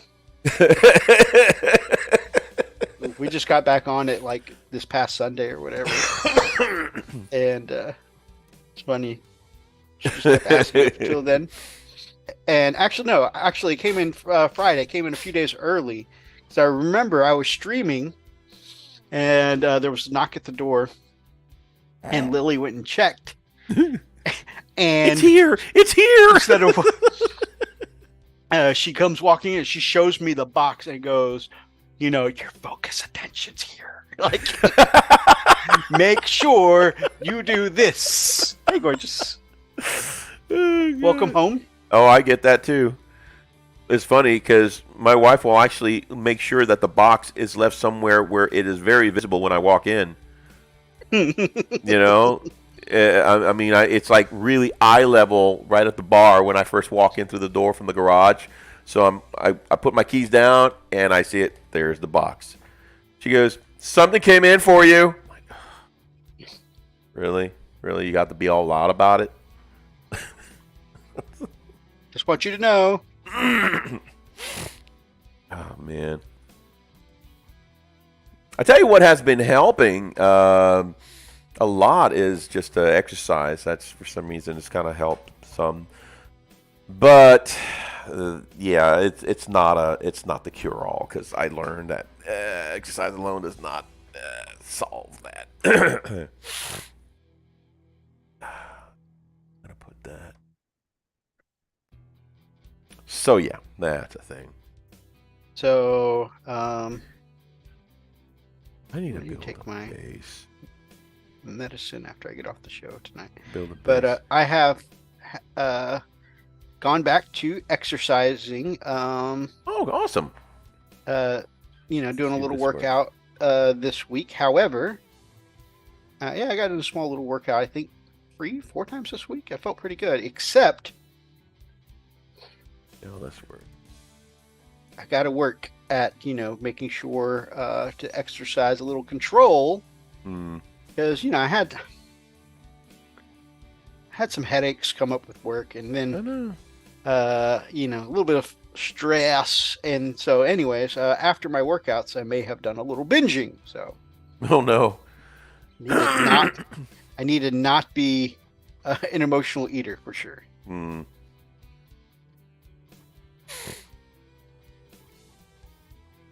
It's called the Cylon Raider. So if you guys are familiar with Battlestar Galactica, these were the bad guys, right? So these are the ones that would chase or will fight the good guys, which would be this ship here. I think this is called the Viper. This is called the Viper.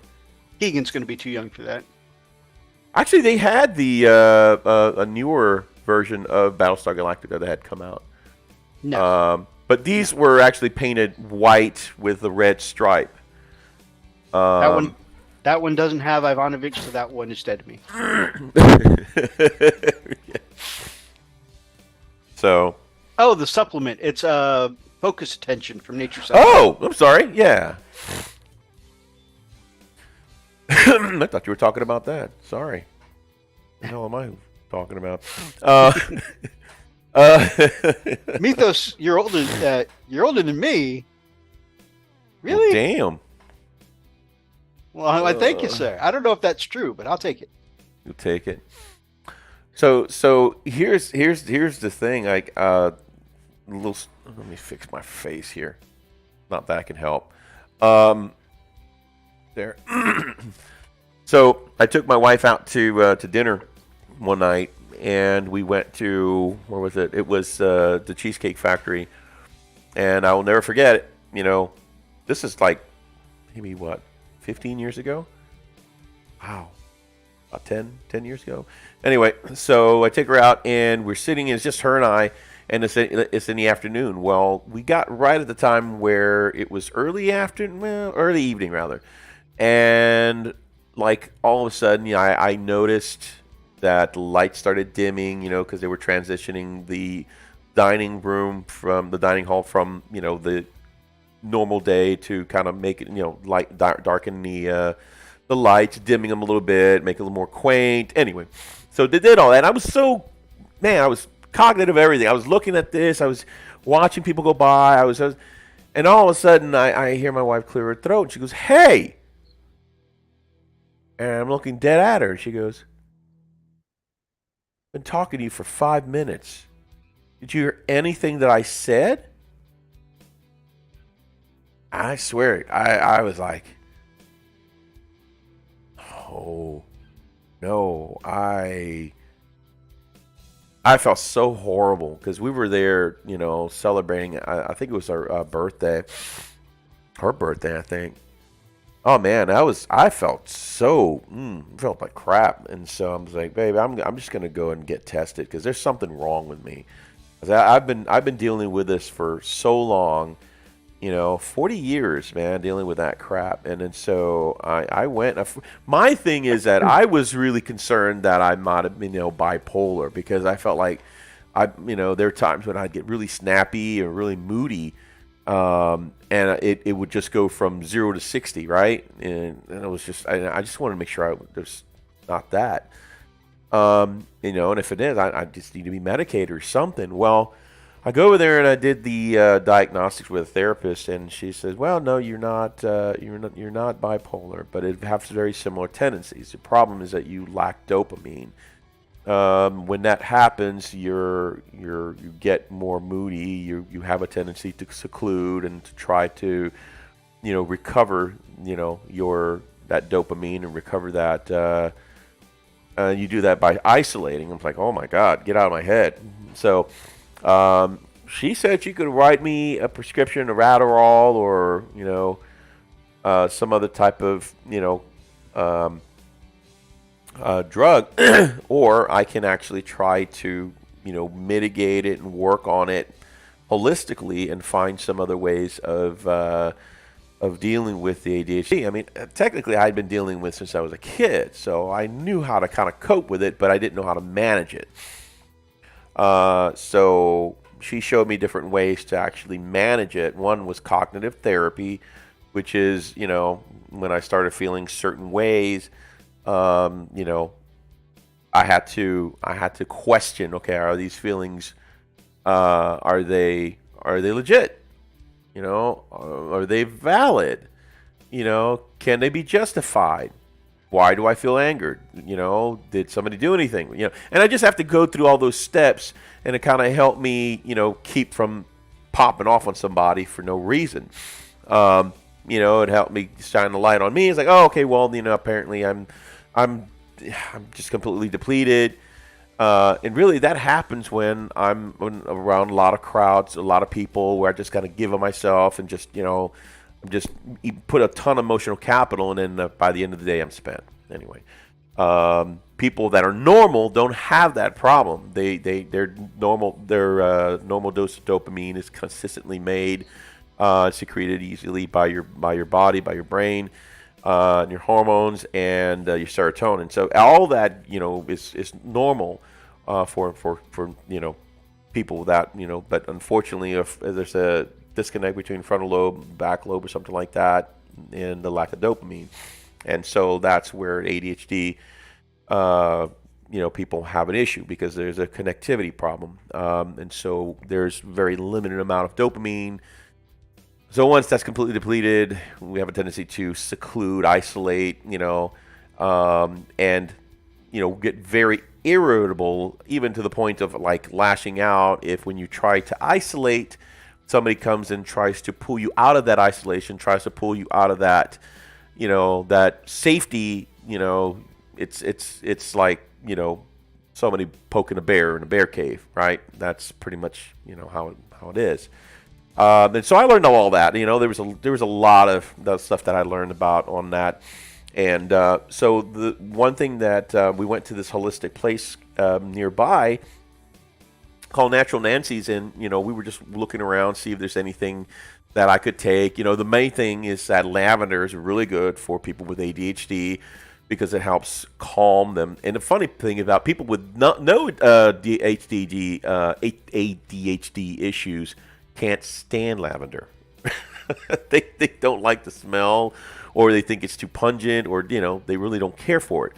But people like me, they absolutely think it's like most relaxing, amazing scent. And so we were there to get lavender, and we were looking around, and we saw these little bottles, and it was weird. And one of them said "Focus Attention." I'm like, what is that? And it was weird because at the time they had a little thing at the top, on a little inscription at the top that says "Safe for Kids." I'm like, what? What is this? So we were asking about it and said, oh, well, that's teachers actually recommend this for parents who have kids with ADHD. I'm like, really? I'm the kind of person, I'm so cynical. I'm like, come on, snake oil? You really going to do this? And she goes, and there were actually people there buying it. I'm like, there's got to be something to this. So I said, what the hell? I'll just go ahead and buy a bottle, and, we'll try it out, And so I went in and took it, was taking it the correct dosage. And the neat thing is because it's all herbal, it's habit forming, and it is a stimulant, but it's not a high stimulant as you would get in Adderall or any of the new ADHD medication. And so I apparently I did the whole bottle and I ran out, and I'm thinking, okay, well, I personally didn't really feel a whole lot of difference, but that was my perspective. 2 weeks, I think it was 2 weeks. 2 weeks after I'd run out, we were having a conversation. It was me and my wife and my youngest daughter, and they kept looking at me. I'm like, "What is your problem? Why are y'all staring at me?" She goes, "Did you take your supplement?" A supplement? Like, I ran out 2 weeks ago.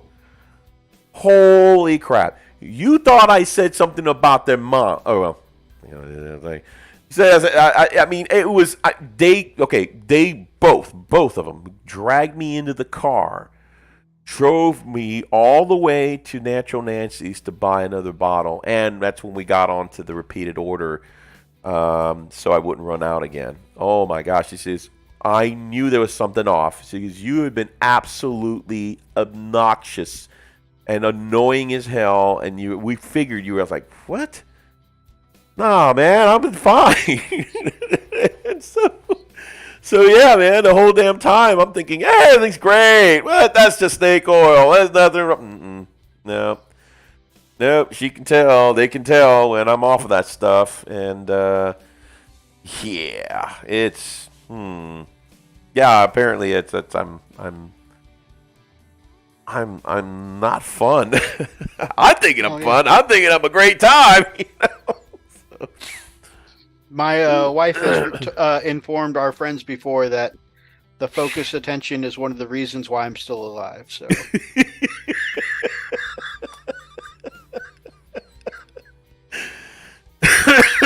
Sometimes, your wolf brother thinks he's funny, and sometimes I take a joke one line too far, and I think one of the things focused attention has helped me do is be more cognizant in realizing where that line is and staying on this side of that line. Yeah. Yep. Good morning, Big Mac. What's going on, brother? Beautiful Mech dance. Big Mac, my man, my brother, my baby. I think I might do it this year. I think between Orcs and Guard, I have a good chance at joining you in the 365 challenge, because I am already up to 23 models for the year. Damn. And I have 7 more that are about 85% finished now. Hey, I'll be right back. I'm gonna use the can real quick. So I'm on a good pace to be early for the end of this month.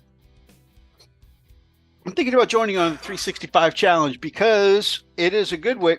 I've been increasing my painting year after year. It's been a good way to A, hold myself accountable, but B, I feel less guilty about my pile of shame knowing that I'm constantly increasing my output.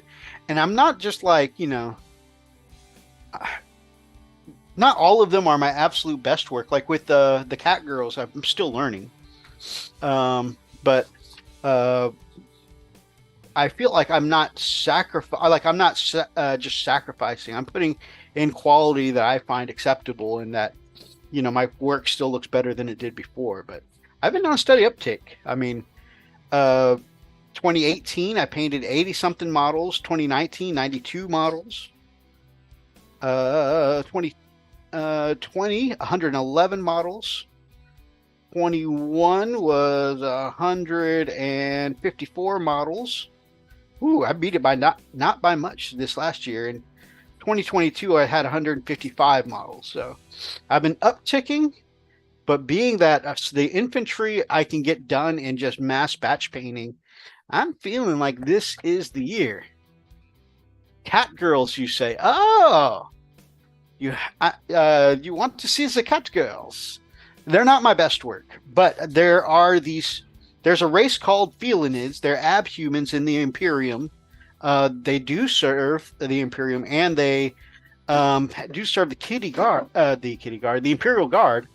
Or there are some that have joined the Imperial Guard. They are abhumans, and they're only referred to in a couple of places, like a Rogue Trader book, and one Rogue Trader book and one Inquisition book. Anyway, so if you go on like guard forums and stuff like that, Felinids get referenced a lot.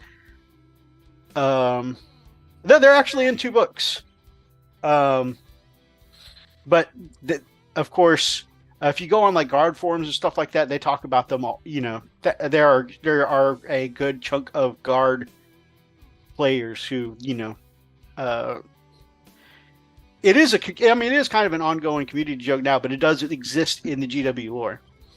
Of course, like it's only written in like 2 places, and they're pretty obscure.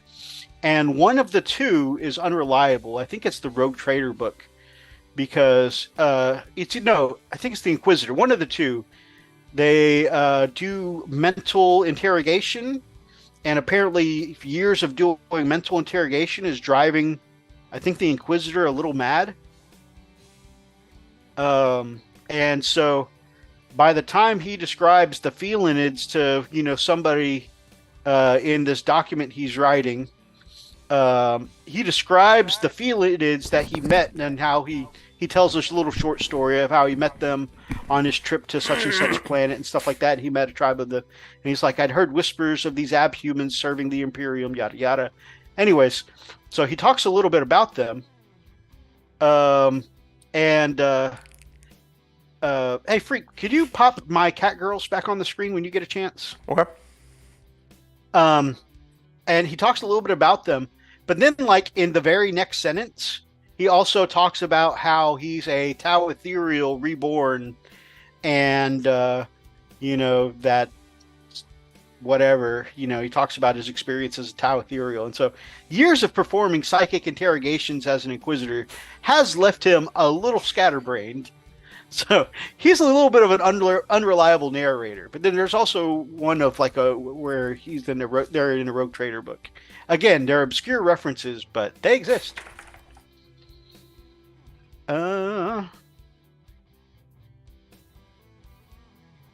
Anyways, I mentioned and apparently the Felinids don't actually appear as anime cat girls. You know, they have feline traits, including like some of the shimmery eyes, but they also have like hair and stuff like that. You know, they're more like werewolfy than they are like anime cat girl style. So there are some liberties here, but yeah.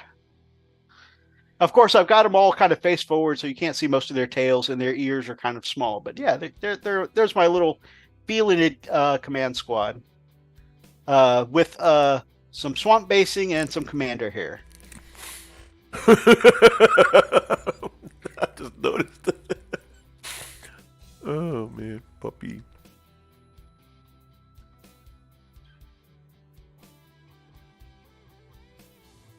I really am proud of the way the Banner Girl came out.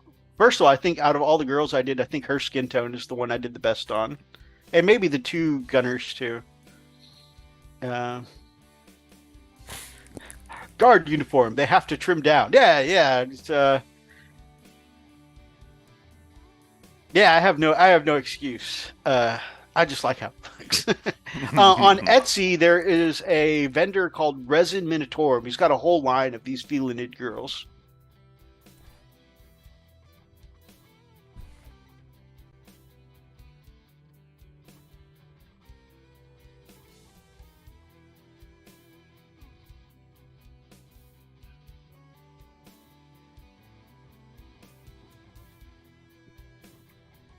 I was about to say maybe it's something like when their animal instincts kick in. They have to run on all fours, and it's easier to do without the restrictions of the pants or something. I don't know.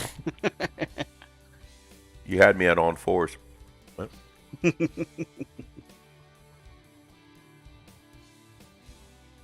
Man, their faces are kind of tough to paint because their faces are like half of the size of a Space Marine face.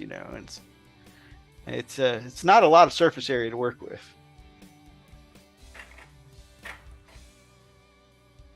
Near, near, near, near, near.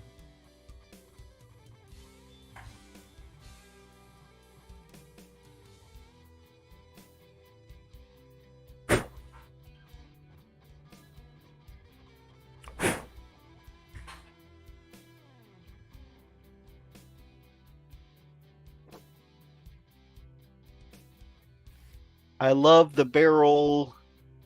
Like the heat bloom on the barrel? Thank you.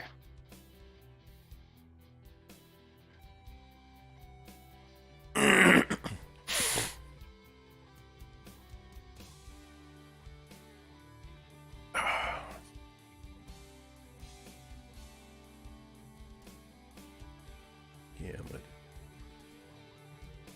Would be neat to do a really varied team of acolytes, different abhumans and such. Oh, for like the oh my gosh, what are they called? The I just mentioned them. Inquisitor retinue kind of deal. Big D at the Gamecraft Dragon. I was just mentioning you earlier, brother, talking about how you had a pretty good chat about, Space Marines 2.0, and you were discussing with Commodore some of the ways to improve the fists. Paint looks good. Thanks, brother.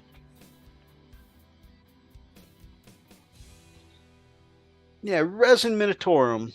I definitely enjoy their stuff. And everything, like, they do very clean prints. So I've saved them for my special units. I've got a command squad of the cat girls, and then my elite Kazarkin for my guard are all cat girls. And man, those are awesome squads. I've got 6 special weapons of those. 2 Meltas, 2 Plasma, 1 hotshot sniper rifle, and then just 4 regular hotshot las-guns. They are armed to the freaking teeth. I used that at one of Brother Atlas's tankiest squads, and man, it just shredded through them. It was pretty awesome.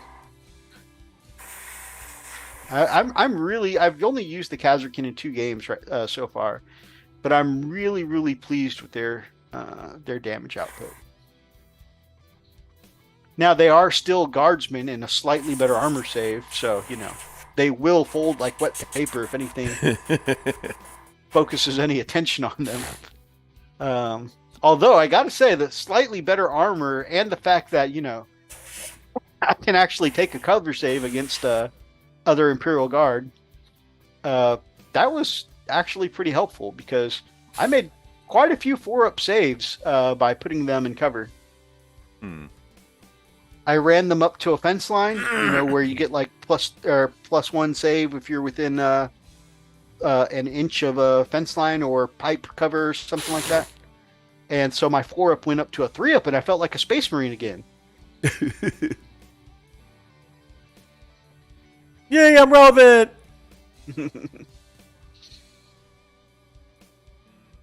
I gotta say though, man, Freak, I feel like you are going to stomp me our next game.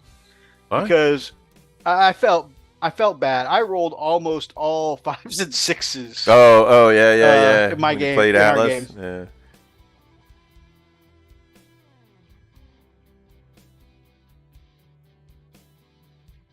I need Kaz. I've been running a list with 100 regular guardsmen, and they have been cooking people. Oh yeah, which of the guardsmen? Just the standard infantry squad? I've heard the specialists are the way to go.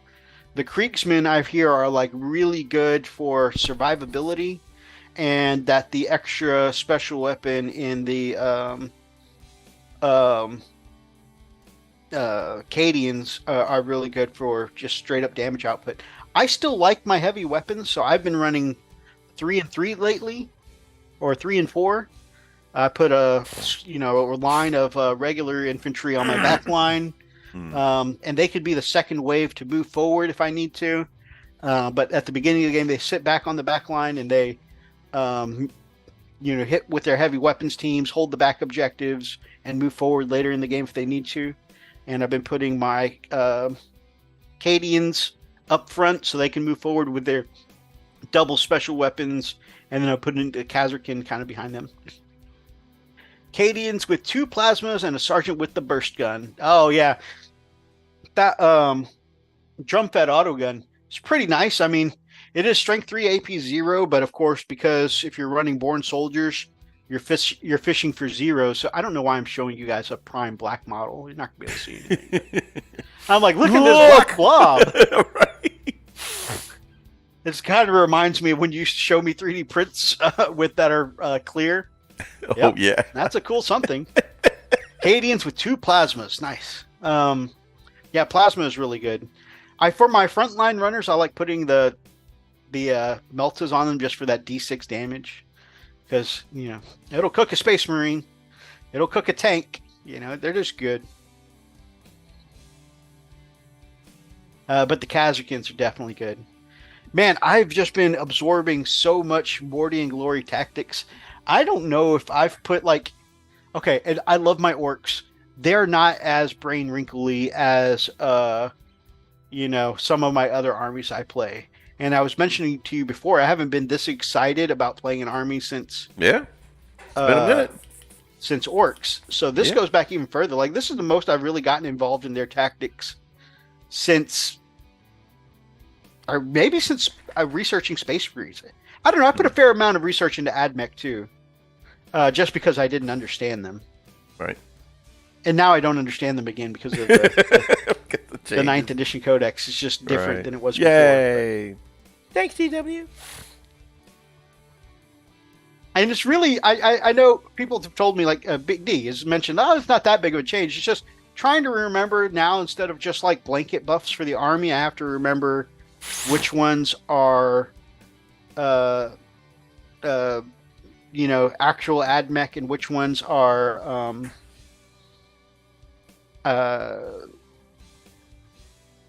see, now I don't remember the factions anymore.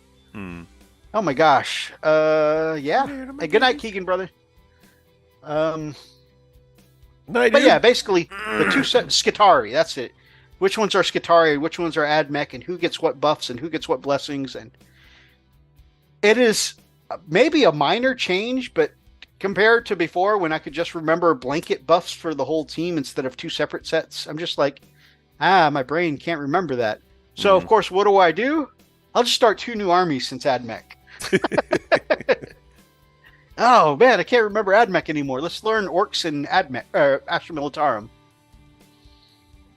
That's honestly silly. I know I'm being silly, but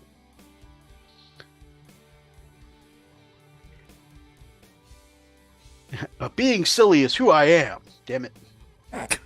It's funny. Kev was doing some hobby tips for the new year, and one of them was dealing with burnout. And I'm like, yeah, don't. He's like, chat, put in your things that you deal with burnout. I'm like, yeah, I avoid burnout by having a dozen armies. So if I get bored of one thing, I just do something else. I'm like, don't be like me. Don't have a problem. This is also why it's hard for me to focus on one project until I'm done. Yeah, I can't start a new project. Hey there, gorgeous.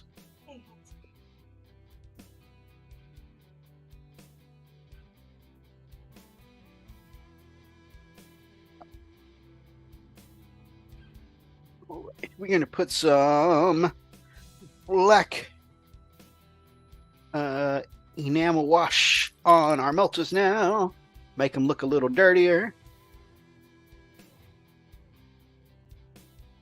Oh, something I decided to start doing real quick. You'll get a kick out of it. Hold on, let me switch to the other screen so I can see. Let me, Ooh, The Witcher. yeah. There it is. You decided to paint up the Emperor, Henry Cavill. Yeah, right. Exactly. Let's see. I love that it's been like more than a year now. I just messaged you my current list. Nice. I love that ever since, Henry Cavill put up the picture of the Custodes army he was painting. Yeah. One of my favorite battle report channels, Warzone Warlock 40K, Yeah. has a picture, the way that you have up a picture of almost like the picture of Jesus, people put on like their mantle and stuff like that. Yeah. They'll have one of that around the studio when they're filming battle reports. Like, oh my gosh. All praise be to our Lord and Savior Henry Cavill. Oh my god. Oh man. It's just so cool that he's really into Warhammer. Oh yeah. And I love that, it's And he's passionate about it too, bro. Yeah, he's making it okay for nerds to talk about it, Yeah. Of course, there are so many ladies who are still like, it's okay for him to talk about it because he looks like that. But, Right. Whatever. Be like, no, yeah, well, I did push-ups and curls this week.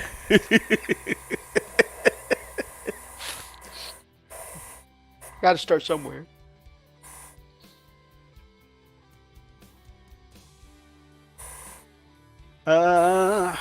All right, let me finish putting down this Black Wash Brother, and I will take a look at that list. But yeah, I've really, really been enjoying Guard lately. Oh, but yeah, since I rolled almost all 5s and 6s, and then there were a few times where I rolled a 1 and used a reroll ability to roll it back into a 5 or a 6. I definitely know, man, I'm paying for it now. Next game, you're going to be kicking my ass. yeah, I don't know. You've been rolling hot lately, man. I have been.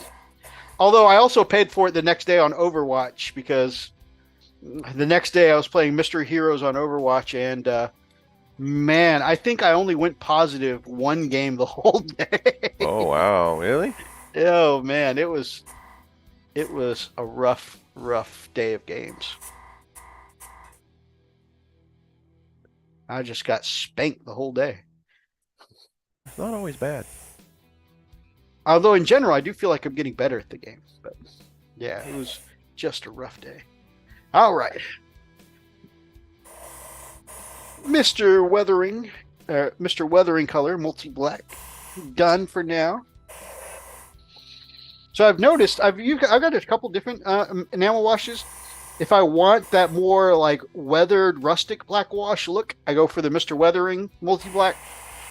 If I want clean enamel washes, I go for the Tamiya panel liner. If anyone's thinking about trying any enamel washes.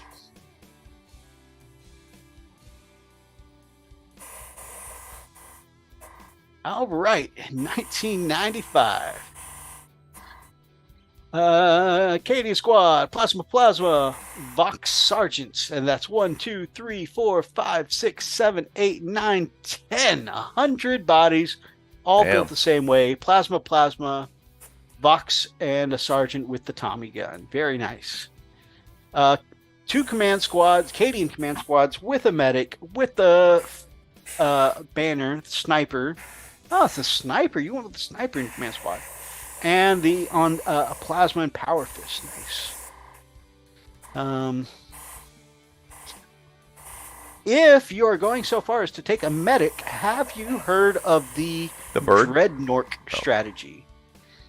Morty and Glory talks about putting a medic and a Nork in one of his command squads, and basically, especially if you have like the mask that gives you the invul save, that Nork becomes almost unkillable, and then even if he does go down, the medic brings him right back up, and it makes it a nigh untankable unit that can hold the center of the field pretty much by itself, and is in a very central place to give out buffs. If you get a chance, check out Morty and Glory's Dread Nork video. It's very good. Ursula Creed. I've been loving taking Creed. Tank Commander, Battle Cannon, Las Cannon, Multi-Melta, Heavy Stubber Pack, Pack Rat Ace. Nice. A Basilisk, some Bombast Field Guns, Mortar Pit. Oh man, I don't know how you use your Creed. I love putting Creed on my back line with the Bombast Field Guns and with the Mortar Squads, because having those indirect fire guns that can go up to strength 8 and be given take aim, oh man, those are so good. And re-rolling ones, and then you give the re-rolling ones and take aim, you have them bounce from your field ordnance to your mortars. It's so good. So now all of a sudden your mortars are hitting on 3s, of course 4s because of indirect fire, you're getting the +1 strength. So either if you did it on your Bombast, you get strength 8 Bombast, or if you did it on your mortars, you get strength 6 mortars. You're getting extra AP from take aim, which is canceled out by the indirect fire rule, but still, it's just so good. So good. 2 Chem Cannon Hellhounds, very nice. Oh, the Hellhound. 1 Plasma Sentinel with the Chainsword, very nice. I like blowing those things up. the Sentinels or the No, Hellhounds? Hellhounds. Oh yeah, they do have that nice big explosion. Yeah. 2 Chimeras with double bolters and dozer tracks. Nice. Dozers and armor tracks. It's a good looking list, brother. Although I do hear that because you can't give Basilisks and Manticores take aim anymore, I hear a lot of guard players are shelving their Basilisks and Manticores now that they've been nerfed by the indirect fire rule. Oh, yeah. I still plan on trying mine and just running it. I mean, like against you, because I know how frustrated you've gotten with the Basilisk thing. Did Atlas play his? His Basilisk? He didn't bring it this time. Oh. Okay. I was wondering if he would. Well, I think especially post nerf and that he was practicing for his competitive game with Oni. Right. That I think he was trying to keep it. He didn't bring the Basilisk because he wanted to try and keep it competitive. Sure. To learn the rules with. That's exactly what I do with her. Awesome, my man. Great minds thinking alike, baby. Yeah, it's so flexible to be able to give one strength 8 or give the other strength 6 and just. Because if you put it on the mortars and you go up to strength 6, that means even Custodes and Terminators and Gravis, you're all wounding on 3+ now. But of course, if you bump it up to strength 8, that means your indirect fire guns are even a threat against vehicles and stuff like that and other tanks. And it's just so good.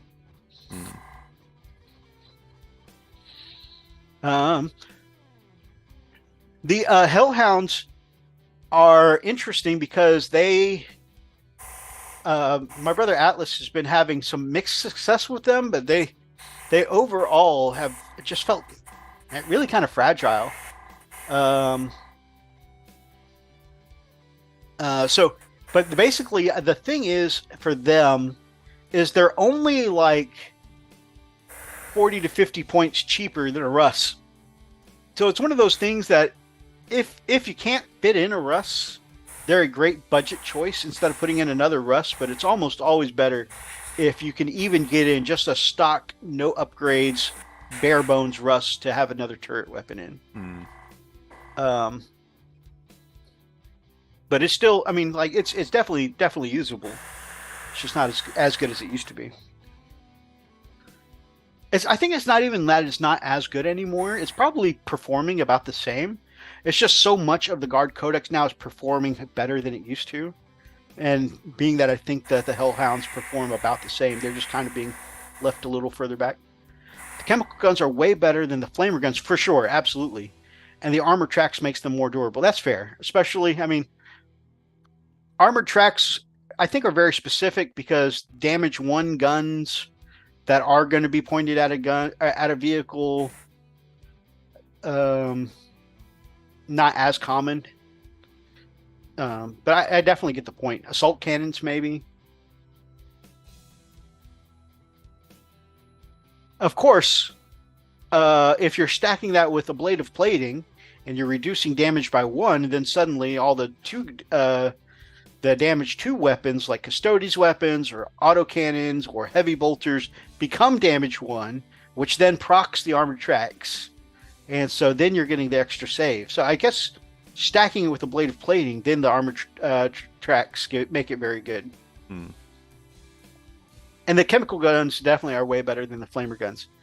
Also, as a cheap little budget option that we've done some experimenting with, the multi-melta or the melta-cannon version of the Hellhound has been actually, it's again in no way as good as having another Rust. But if you're on a budget, baby, and you need to save 50, 60 points, the melta turret's like the baby brother to a Rust, So, okay, we're on the same wavelength. I feel you.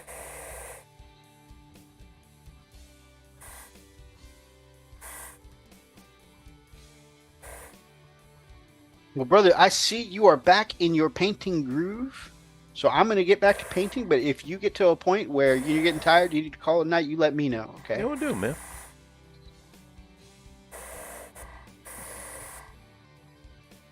Oh, yeah, that is looking much, much better with that black wash on there.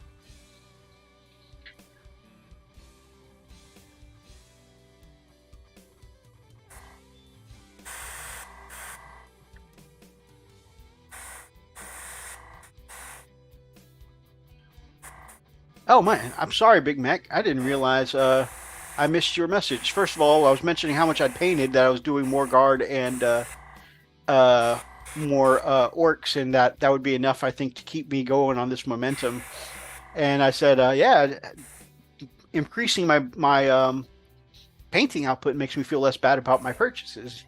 The G goes, so buy some new orcs then. Big Mac says like that's peer more pressure. Big Mac says that I've painted more than him so far. He's on 18, but hopefully up to 26 by tomorrow. Wow. I mean, yeah, the batch painting does definitely help. Yeah. And he says quantity is a quality all of its own. I'm going to go. Me and Kami and the girls are going down to Chicago for a show tomorrow. You guys have a great time. You too, man.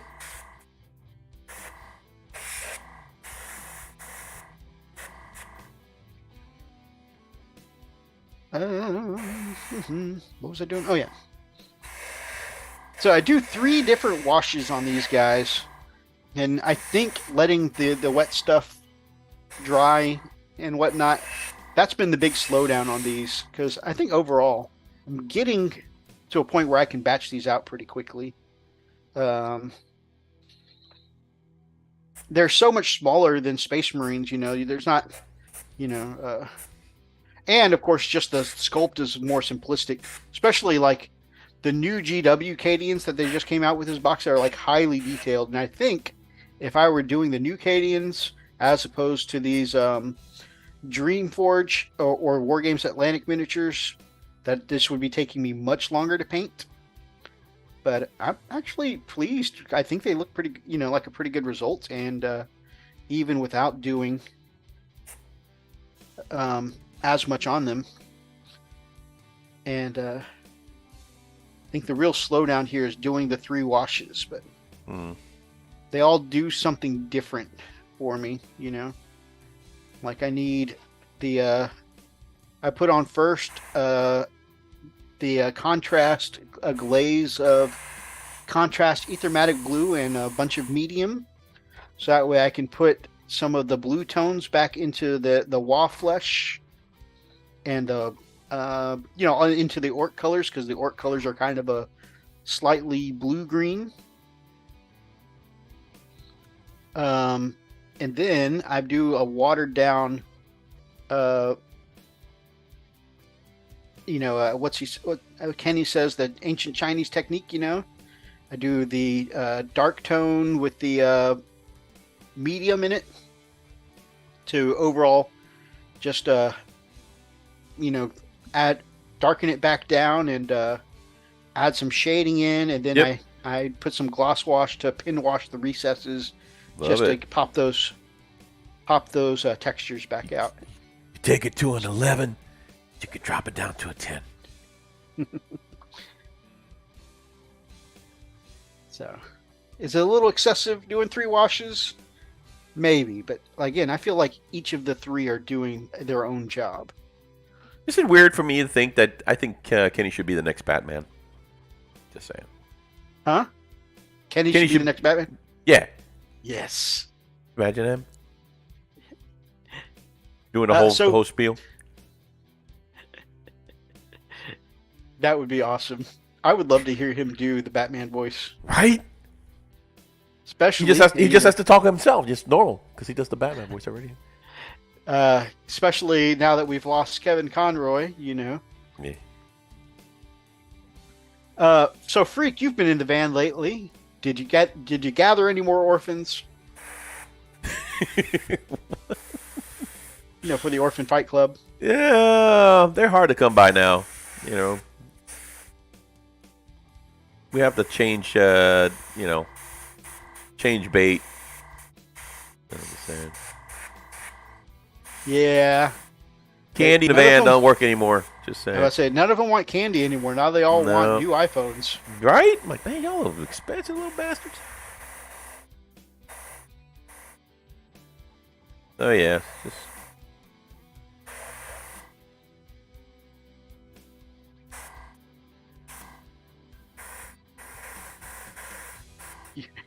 Why do I feel like somebody's out there watching? Going, an iPhone van, genius. Benny, get the car.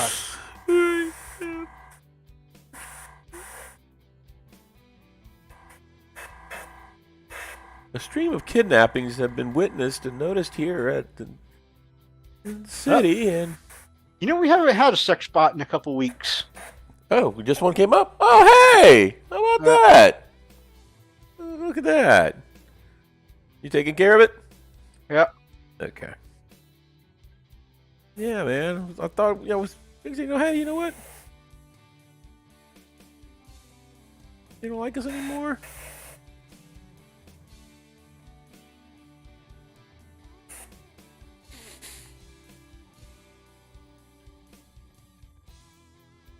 Since we're talking about Batman, if you can't find him, make him beat people up better.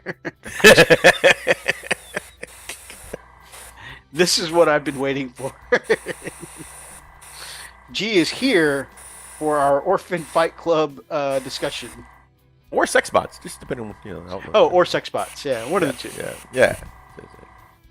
One of the two has revived him in the chat. He just woke up. All right. Bring on the sex box. Wait.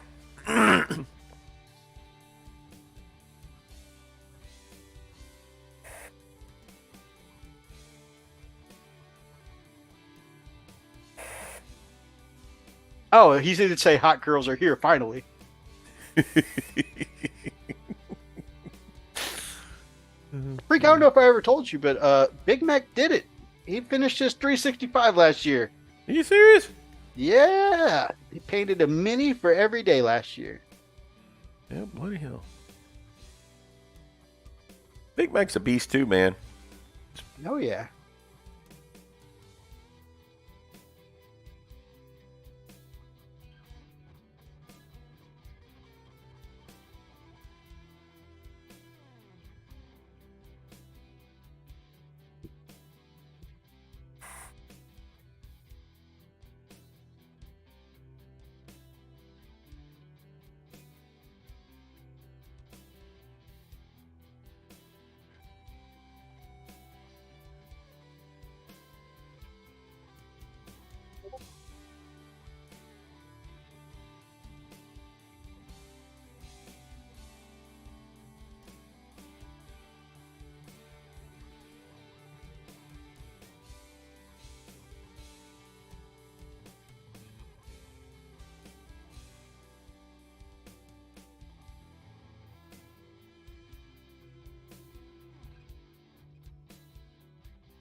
Put it this.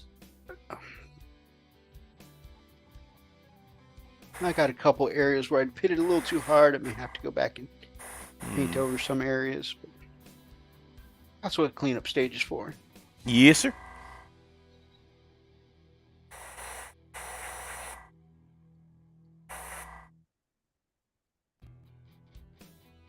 I have to say, I do feel a lot better about when I I get a little overzealous to overdo it a little bit with either a paint or some wash. Seeing that even the legendary Kenny Boucher has sometimes to go back and do a cleanup stage, you know? Yeah, man. It's a thing.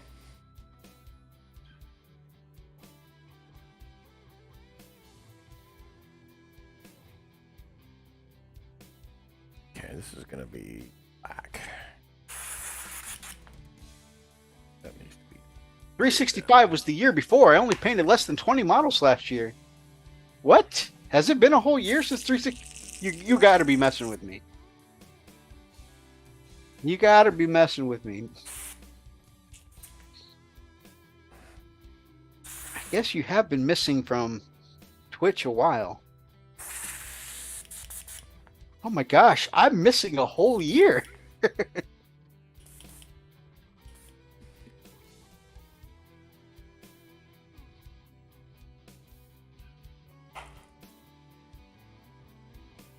This honestly doesn't feel real.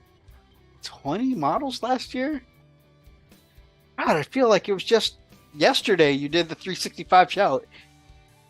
Am I getting that old? Oh my God. Get off my lawn.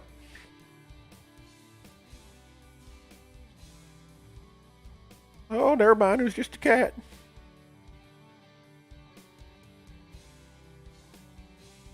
Oh, Freak, you think you'll be proud of me? I've been doing less brush, not no brush licking tonight, but less brush licking tonight. Look, I brought back the whiskey jar of rinse water for my brushes. Very, very nice. Whiskey jar, whiskey glass, I mean. Yes, sir.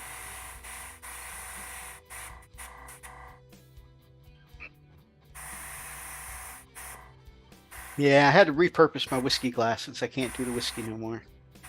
Shame. Oh, I miss my old friend, Crown Royal.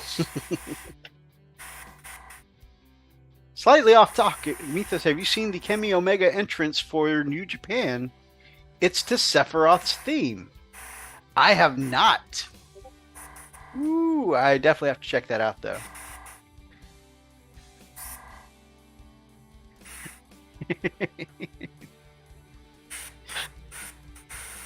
Oh, man.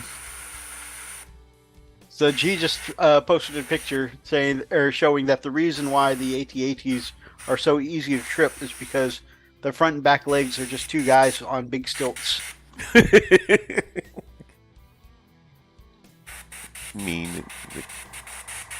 Possible. All right, we're gonna duplicate this. New Water. Kenny Omega.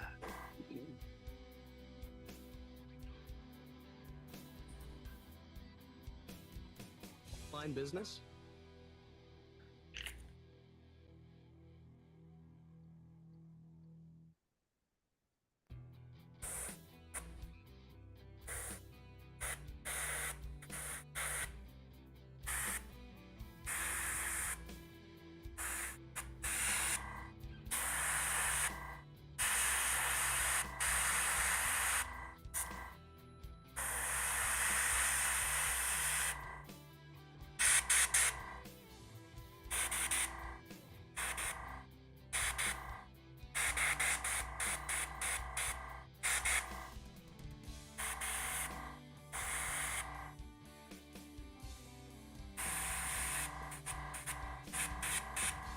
Okay.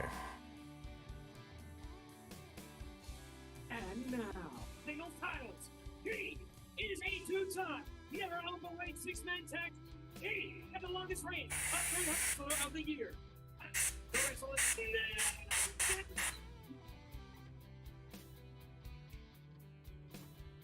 All right. Let's see if I can make that. what's going to happen later.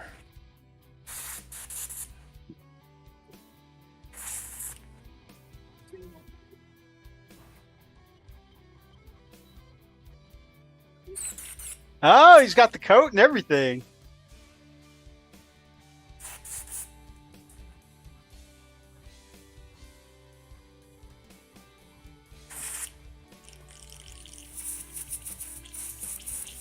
That's cool. That's super cool.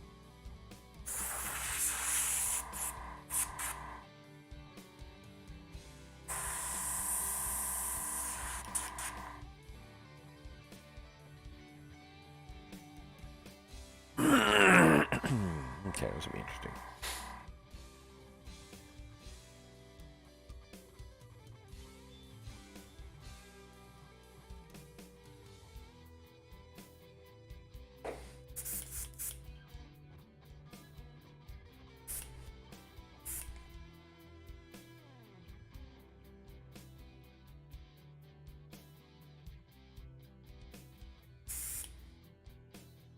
Yes.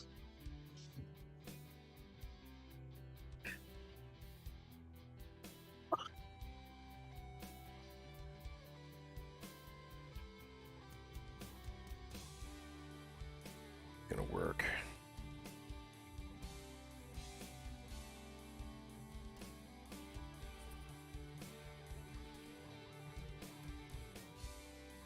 That is so cool. I love that they even include the one-winged angel bit on the screen. You know, I'm a little surprised at it, but at the same time, like, Square Enix has been really cool about incorporating professional wrestling into things. Like when they for SummerSlam, I think it was SummerSlam. It might have been. I think it was SummerSlam. No, maybe for one of the events, they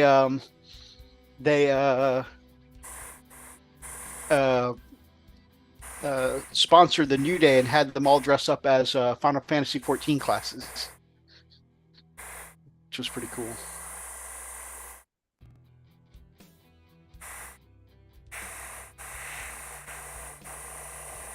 I want to say Austin Creed was a red mage.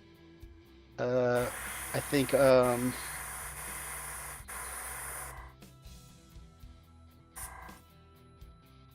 forgot what Big E was. Maybe it was WrestleMania. Yeah, Austin Creed was a red mage, and the samurai was oh my gosh, Kofi.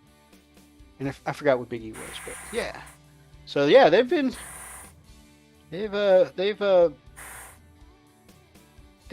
part of the wrestling scene before.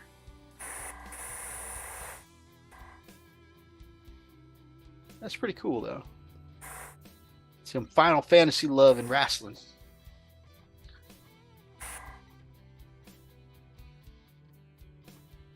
All right, now as Markiplier says, we just cover up our mistakes in frosting.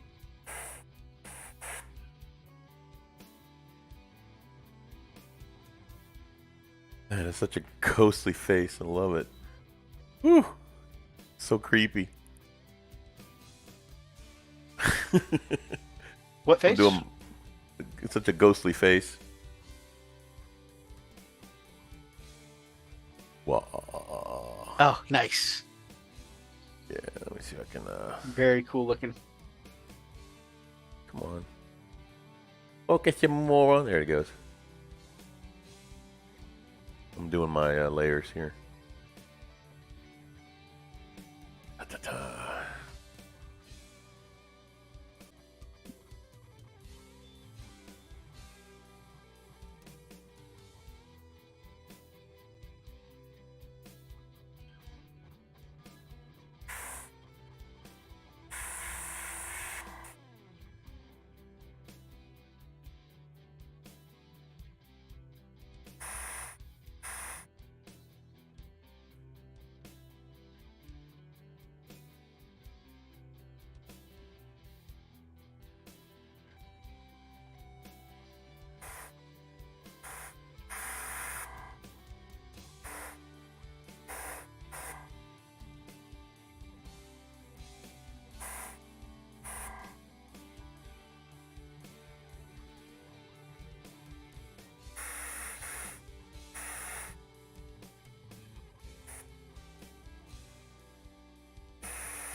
Oh, so off topic. So from 3 hours ago, Freak, what are some specific hobby projects you want to get done this year?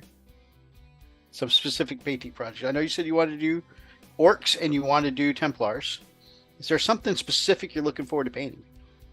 Well, like I said, the knights for sure. Oh, I'd like knights, to do right. those. I'm really excited for your knights, man. Yeah, man, I need to get that on. Hey, did you think I was going to do it? When I said last year, I said I will this year for sure do it. You're like, I don't know, man. You say it every year. It's true, man. I was also thinking of getting some more BattleTech stuff. Next set of boxes come out soon. Nice. Well, it is my intention to have the one that you gave me to work on here completed by the time so I can bring it to you for the group Christmas next week. Speaking of which, I know there were some thoughts on the teal instead of the blue last time. Any final thoughts on those? Which way you want me to go with that, the teal or the blue?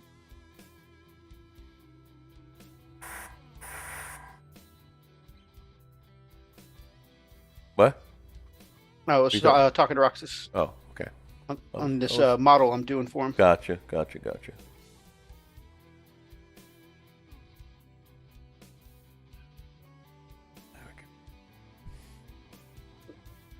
I of all the knights, I know you've got like one more regular size, one or two baby knights. Yeah, I gotta get those armatures done. Yeah, I'm most excited to see what you do with the big boy and that big sword and the Vulcan Mega Bolter. Yeah. What else? Yeah, like I said, I want to do some more of the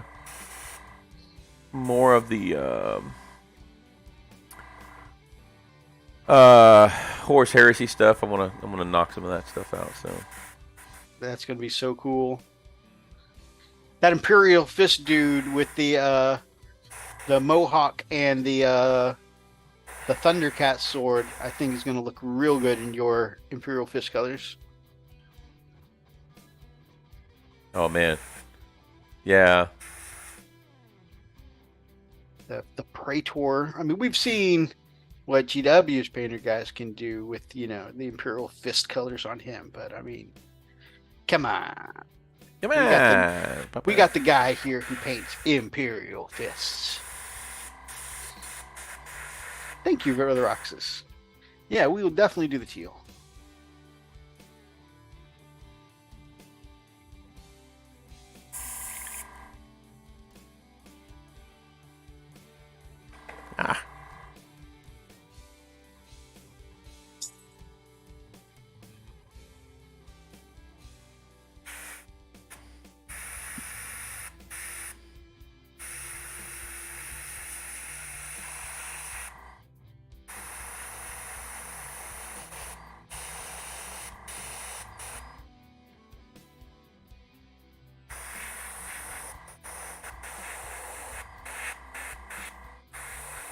Whichever you think looks better. I got you, brother.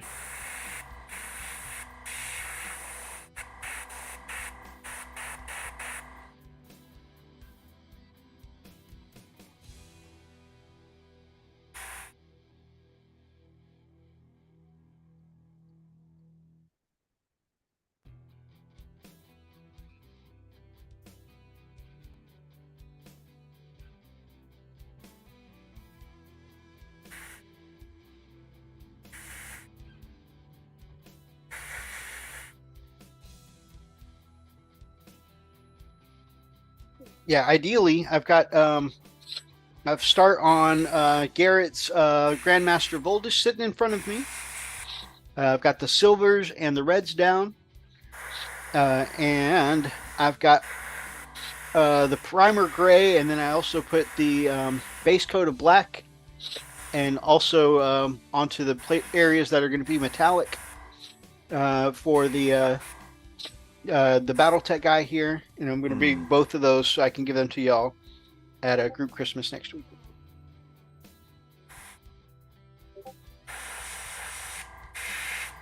Not that I'm saying that as a gift because they're y'all's models, but I just, being that I'm going to see you guys there, I want to be able to bring them to you.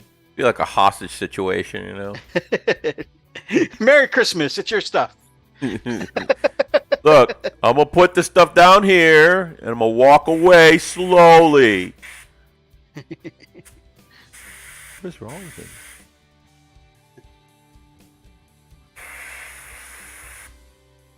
But I have a detonator here. If anybody tries to shoot at me as I walk away, Anything funny? it all goes.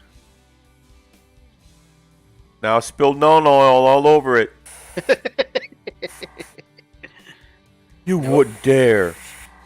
Well, I would.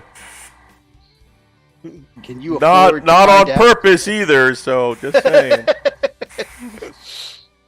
Okay. Super serious though, that is me with dropping models that people pay me to work on. Also, my own models. Like, I won't drop it on purpose, but I guarantee if you give me something to work on, It's gonna happen. it will get dropped. Yeah. Do not ask me to work on anybody's fine cast. I maybe not even anyone's 3D prints. If you give it to me to paint, I will drop it. I guarantee.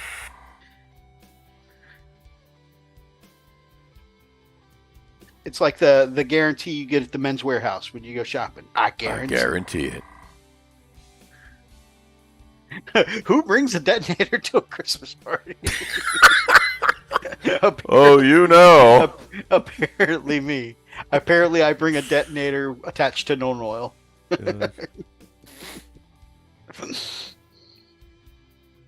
a very specific detonator. If anybody tries to shoot at me as I walk away, this known oil is going everywhere.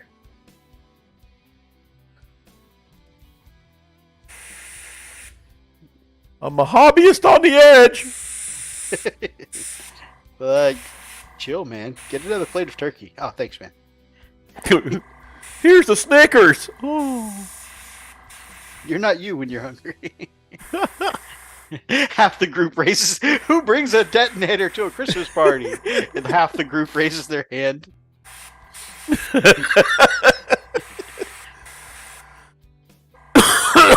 Speaking of which, oh man, we've been going back and rewatching for like the third or fourth time. It's one of our, I think everybody has like one comedy series that they rewatch over and over again. And we're rewatching How I Met Your Mother again. And God, I've told you guys about my friend Cloud so much. Even earlier tonight, we were talking about him. And Zane, I brought two. But yeah, Marshall is so Cloud. Every time, like, Marshall says or does something, I'm like, that's Cloud. I think that's one of the reasons why the show's so endearing to me, is because one of the characters is legit one of my friends. Oh, Ethan says, detonators? Explosion? Yes and yes. Explosions! Explosions! Ah. Detonators, explosions. Our resident black mage has arrived.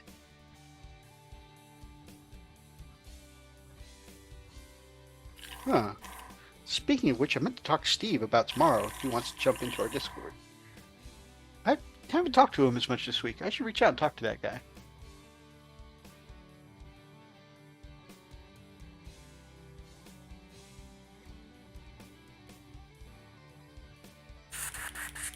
Boom, boom, fun. I don't know why, but seeing Boom Boom Fun just makes me think of Gears of War. Boom. I need to go back and finish Gears of War. I only played 1.5 of those games. I really should go back. But it's one of those that, like, I never finished the second game, and then they put out 7 more games, and it's just like, kind of like with Borderlands, the more games they put out, the less interested I got. Oh, yeah. Although it felt good going back and actually, hi, baby. Okay, bye-bye. I love you.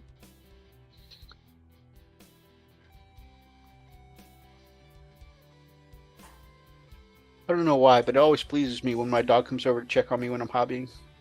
Mhm.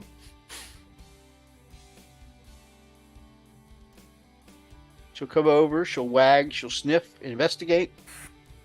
And then once my paintbrush has passed her inspection, she leaves.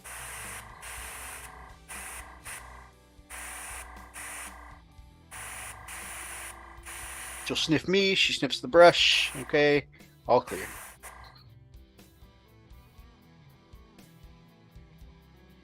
I aspire to be the man from the microwave full of tannerite gone wrong video. Oh my goodness. Microwave or the refrigerator? Because there was one that was a refrigerator, and I happen to know someone personally that was involved in that one.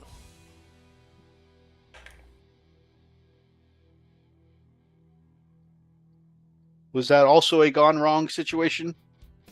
Well, no, it didn't go wrong because he's still alive.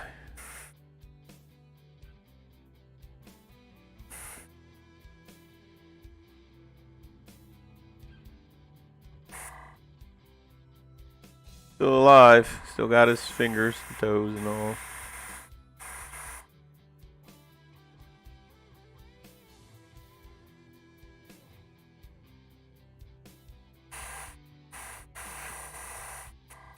Guess any microwave full of tannerite you can walk away from.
God, I love the internet.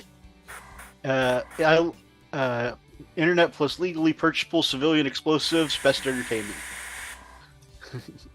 Gosh.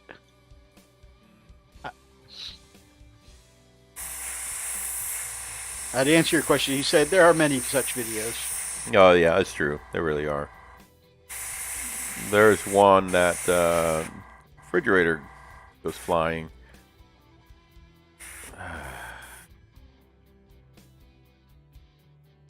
And I found out who was involved.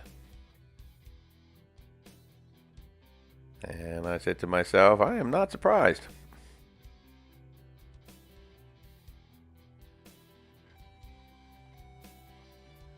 You even know him. Oh, yeah? Mm-hmm.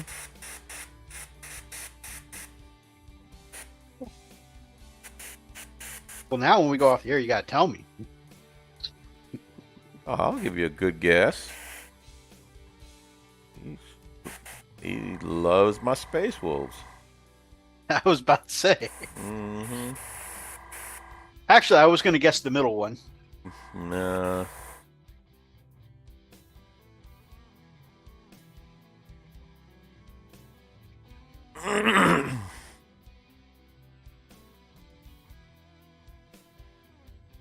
All right. Yeah, I kind of like that. Actually, that one kind of surprises me because he's the. He The is sensible one? Huh? He's what? The sensible one? I'm sorry, not the middle one. The youngest The one. oldest? Oh. Yeah, I would have suspected the oldest, the youngest one. The oldest actually, he seems so chill. That one actually surprises me a little. No, he did it a while back. This is an old one. Oh, dang it. I did not do that. Let me see if I can find it.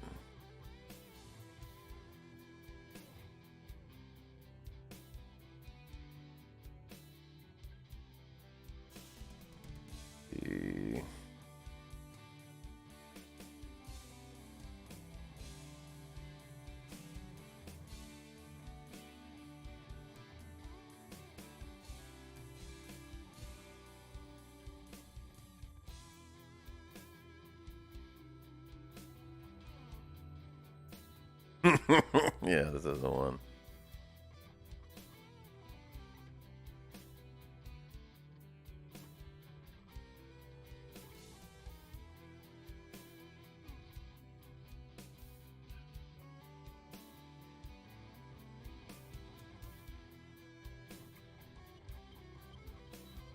Okay, this is it.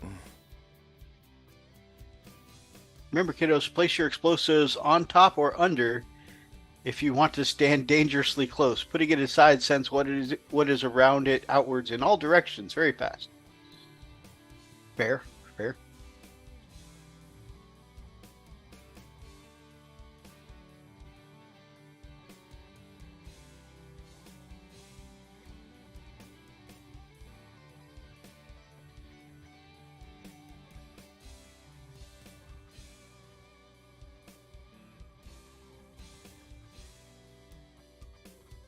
You don't see him. He's actually to the right.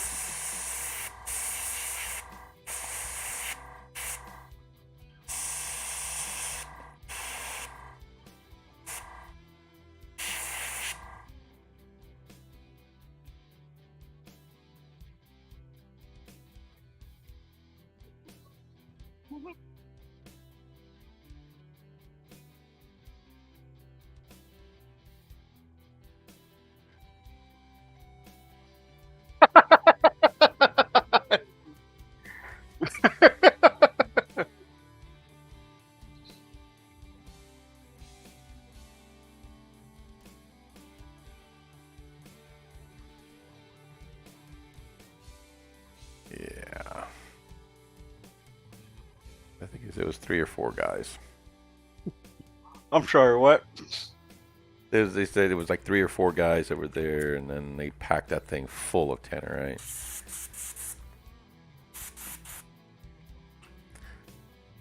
I'm glad I know you now, not then.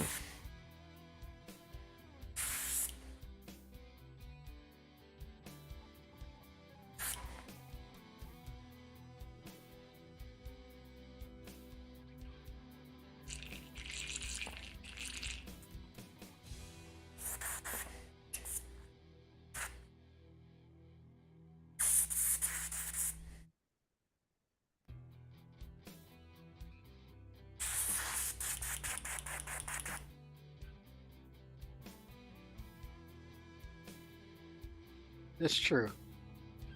We've all done dumb stuff in our youth, right? Oh my God, yes we have. Except for me.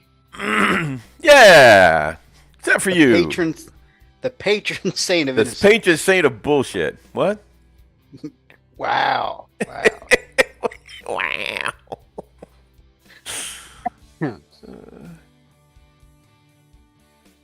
Dark Light. Good to streaming for the night, are you, my brother? Good evening.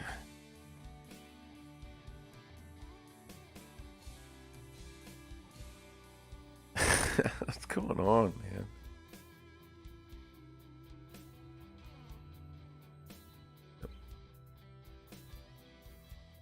How was your stream, my brother? I hope it went well.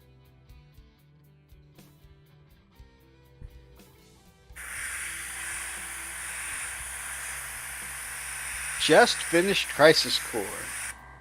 And it finished with a happy ending, right? Right?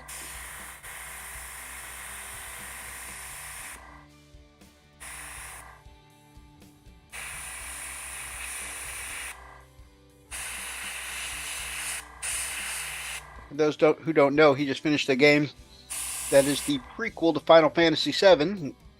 And because there's always a problem at the beginning of a video game, you guys know anytime you do a prequel, the ending is, well, what a prequel usually is. So, all the emotional damage.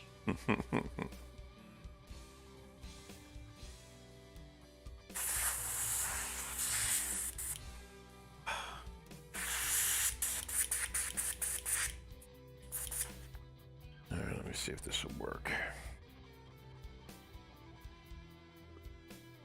All right, this is what I got so far. Hold on, let me switch back to the other screen. Ooh, very nice.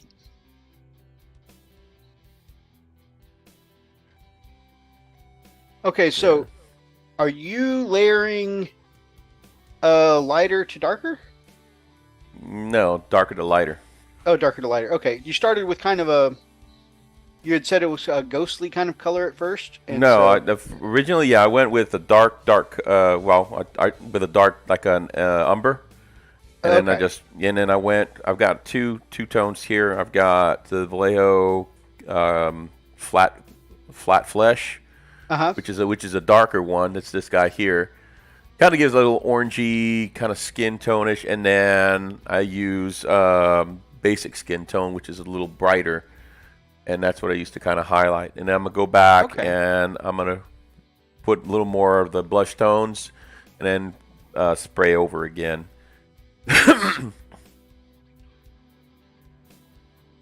So is this all airbrush? Yeah. Oh my god.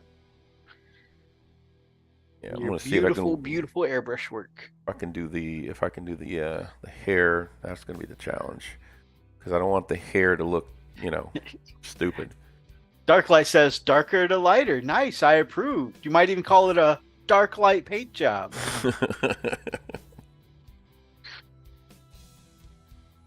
Crisis Core equips the Genji glove to break the damage limit and deals 99999 damage to my emotions. Oh my god. Wow.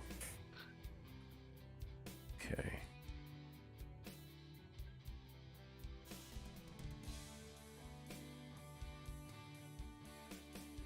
I'm going to be honest with you, my brother. Now that I know it's finally available for me to play without a PSP, and I can play it from the comfort of Steam, I'm a little glad that I happened to be streaming during your finale episode, because I feel like the ending is something I might want to experience myself. Experience tranquility. Actually, this isn't going to be tranquility. This is going to be experiencing all the feels.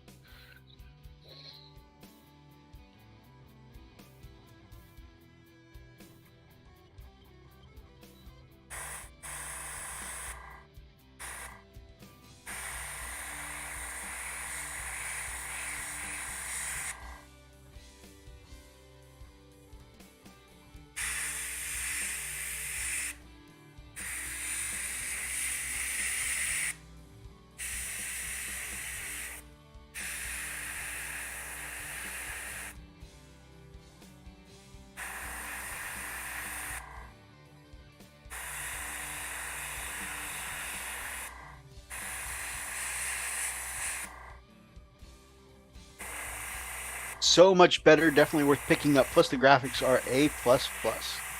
I agree. Nice. I just from what I've seen of you playing, like it looked good on the PSP as it was, but yeah, it's just so cleaner and it's so nice now. Gorgeous, gorgeous looking game.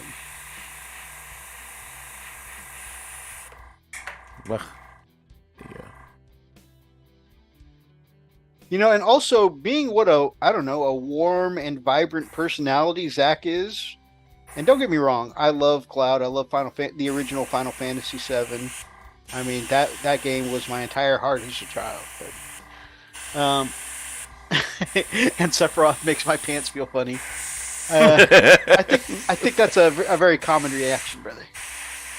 But yeah, seeing how vibrant of a personality Zach was, it almost, and again, I love Cloud. I love everything about 7.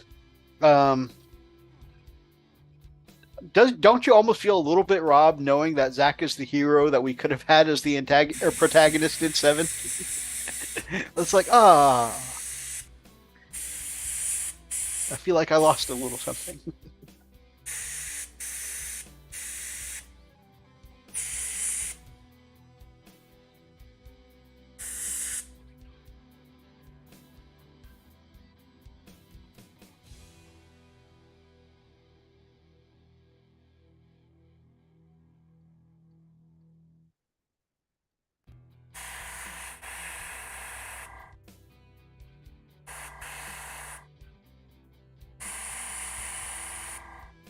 Also, just on what I've seen of you playing, I feel like our little backstory for special negotiations, the special negotiations department, is actually all the much more viable now that we've seen a little bit into the history of Shinra and how things ran back then. Oh.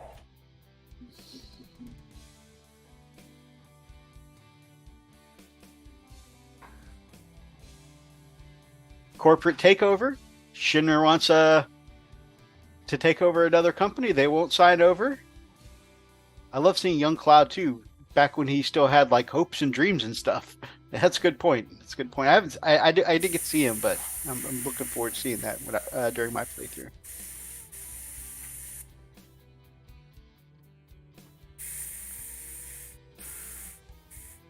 Turks are so freaking cool in Crisis Core. You'll love them. Yes. Oh my gosh. That's my best part of all of Final Fantasy fandom. The Turks.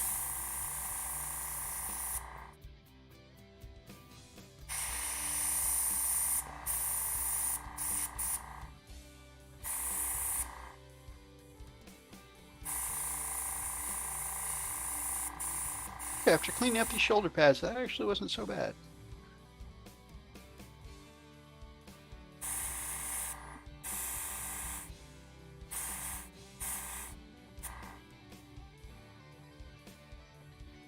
I wish I still had my original artwork from the original Final Fantasy VII Turks poster.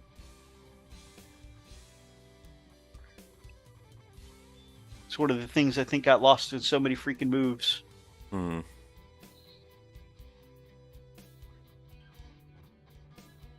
Okay, that's probably a good stopping point for this. I'll show you what I got so far.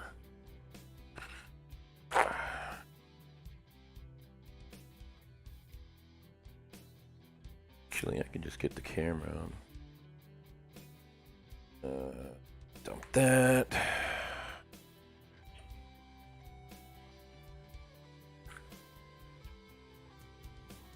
Yeah, I still have to do the blush and a little more of the face, but so far, it's good.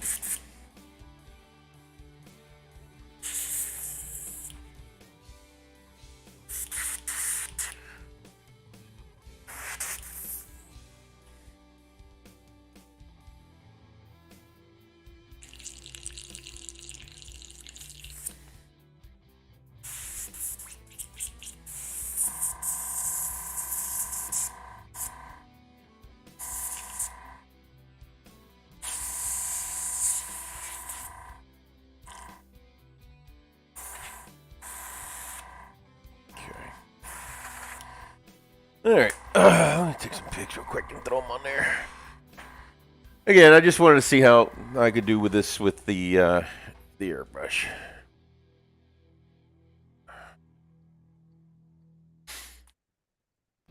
These side projects are probably a nice little break. palette cleanser after doing nonstop Space Wolves for a few months, huh? Oh, yeah.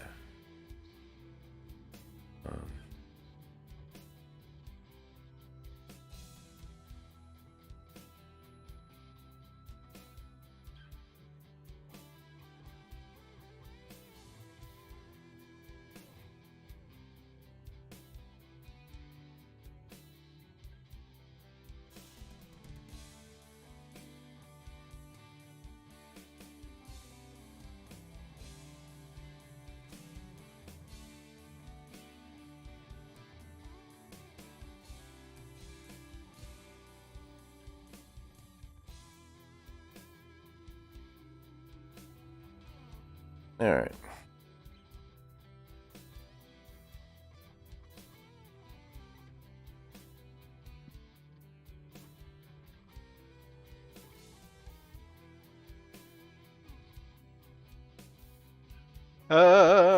Soldiers going through a lot during this time period, so they outsource work to the Turks a lot. Nice. Soldier has power. The Turks have resources, professionalism, and of course, style. That's why Turks were always my favorite.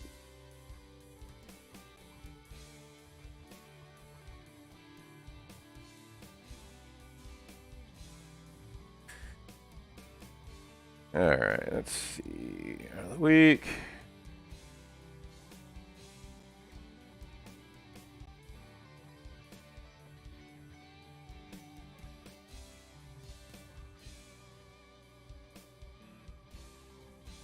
Although I have to say, because you see Soldier kind of after the decline of Soldier, I feel like we need another game that's an even further prequel, so you can see the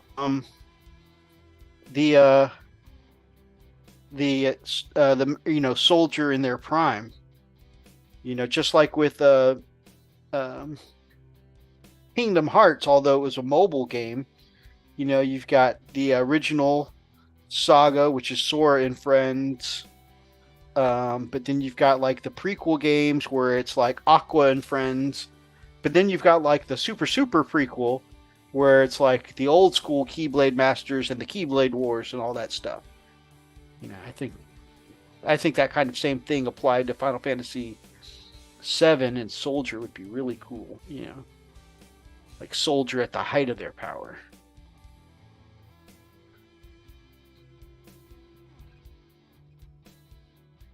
I know it's hinted at in other games, but this really highlights that Sang was actually a really cool dude. Yes. We picked up on that. That's why he was our mentor dude.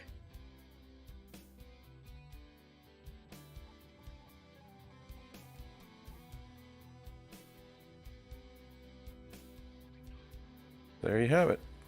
I guess Oh, okay. Oh my God. I'm just gonna go You're back. so freaking talented. I gotta go back and redo the skin blush and just touch up the leathers.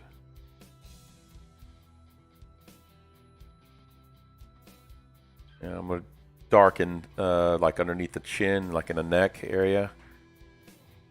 Just gotta touch that up, but yeah, it's pretty cool. Once again, I both love and hate you.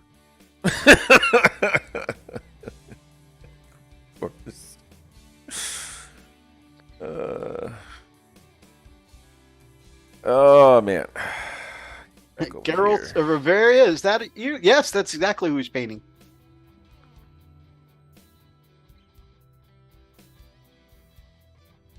Come on, make me look beautiful. Never work. Damn it. Okay. All right.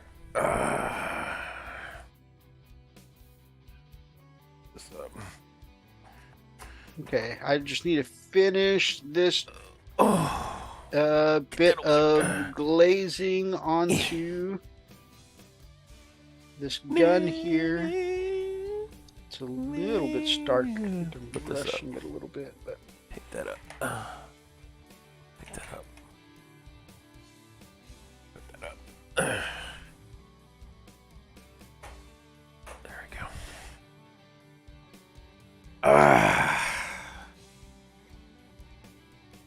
Oh. Thank you, Darlight. I appreciate it. Yeah, I just farting around with it just to see if I can airbrush it decently, and then I'll go ahead and clean it up. And I'm gonna do the studs on the shoulder pads. That's gonna look really cool. I'll do like a dark metallic. It's gonna be really neat. And then the belt. This is kind of what I'm going off of. Actually pretty cool. Oh crap, get back over there. This one right here.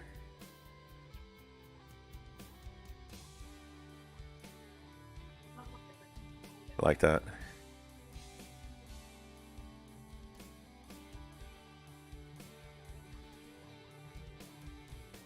well, that's cool. Man. That's real cool. Okay. Gosh, farting around nature's airbrush.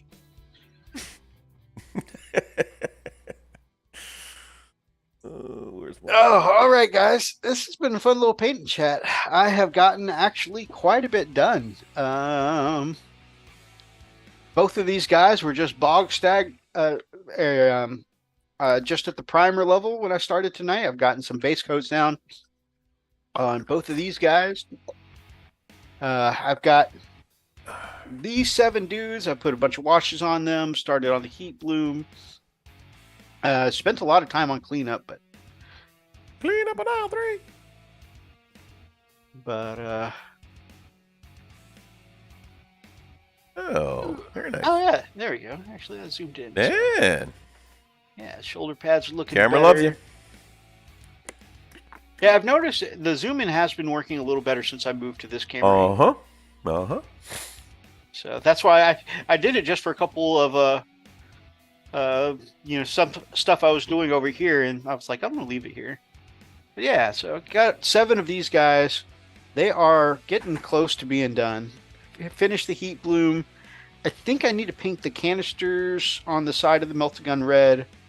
But eye lenses, and I've got some shoulder trim to clean up a little bit, like where the gold goes.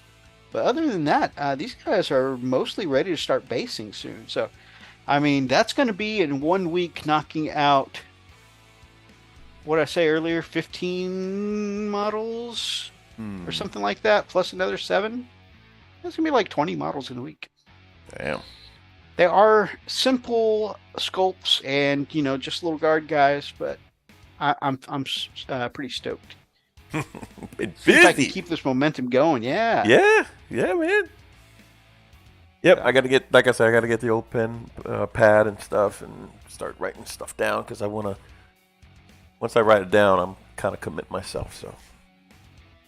Well, I've done that, and that's one of the reasons why I've been pushing so much. I've done that in 2 different groups. I committed to a few different models in G's group, and in Morty and Glories, they have a faction versus faction going, and for the Cadians, I pledged like 60 Cadians. Wow. So, Whew. so at 20-something, I have till the end of February.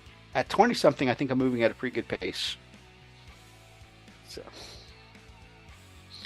all right, guys. Well, we have gotten a ton of stuff done tonight. And Freak's going to be putting up some showcases of his Dreadnought later when he finishes this statue he's working on. Not statue, this bust he's working on. We might get some pics of that to put up and put around. Actually, I may even, if you don't mind, I may even put in some of the whips so you guys can see on our Instagram. Yeah. But yeah, so we'll show you guys all the progress we're making. I'm just so you guys have a heads up. Check out Sapien. There in the chat. You can also find him in our link tree down below. He and I are working on a video tomorrow for his December. One of his December competition winners, and that's going to be fun. We're going to be looking at some amazing submissions for December. Whip it real good. Boom, boom, boom, boom, boom. Also, Sunday, Freak has a little recording in mind for us as well. I don't even know what it is, guys. It's going to be a surprise recording. So, yeah, we've got some. We're juggling some balls now, guys. It's getting real. So yeah, we got stuff in the works. You guys will see some stuff upcoming from us. So yeah, lots of exciting things. I'm hanging out with G tomorrow. Hanging out with Freak on Sunday. Also got some raid coming up. So you guys saw Pyro Presea, Brother Ethan in the chat earlier. You guys saw Brother Roxas in the chat earlier. Hanging out with them at raid tomorrow. So yeah, we're gonna be doing some Final Fantasy stuff. New content out tomorrow. So yeah, really looking forward to it. Awesome. Thanks, guys. You helped me be motivated. Paint today. That is awesome. Thank you for joining us tonight. And thanks everybody who was here tonight. Good to see you, Darklight, as always. Good to see everybody. Yeah. Zane, great chatting with you again, man. Long time no chat. If you guys liked tonight's episode, please make sure that you grab up an ox and smash that like button in the name of the Emperor. Drop some comments down below if you're watching from the archives. Feel free to be part of any of tonight's ridiculous conversations. And if you guys are not yet subscribed to any of our friends and fam down in the link tree below, and if you're not subscribed to us, then I know at the very least, Freakalicioso there. Yeah. And this guy would love to have you as part of the pack here on the Frost and Fist. So hit that button and subscribe. Till next time, guys. Stay frosty. Miss you too, brother. Love your face.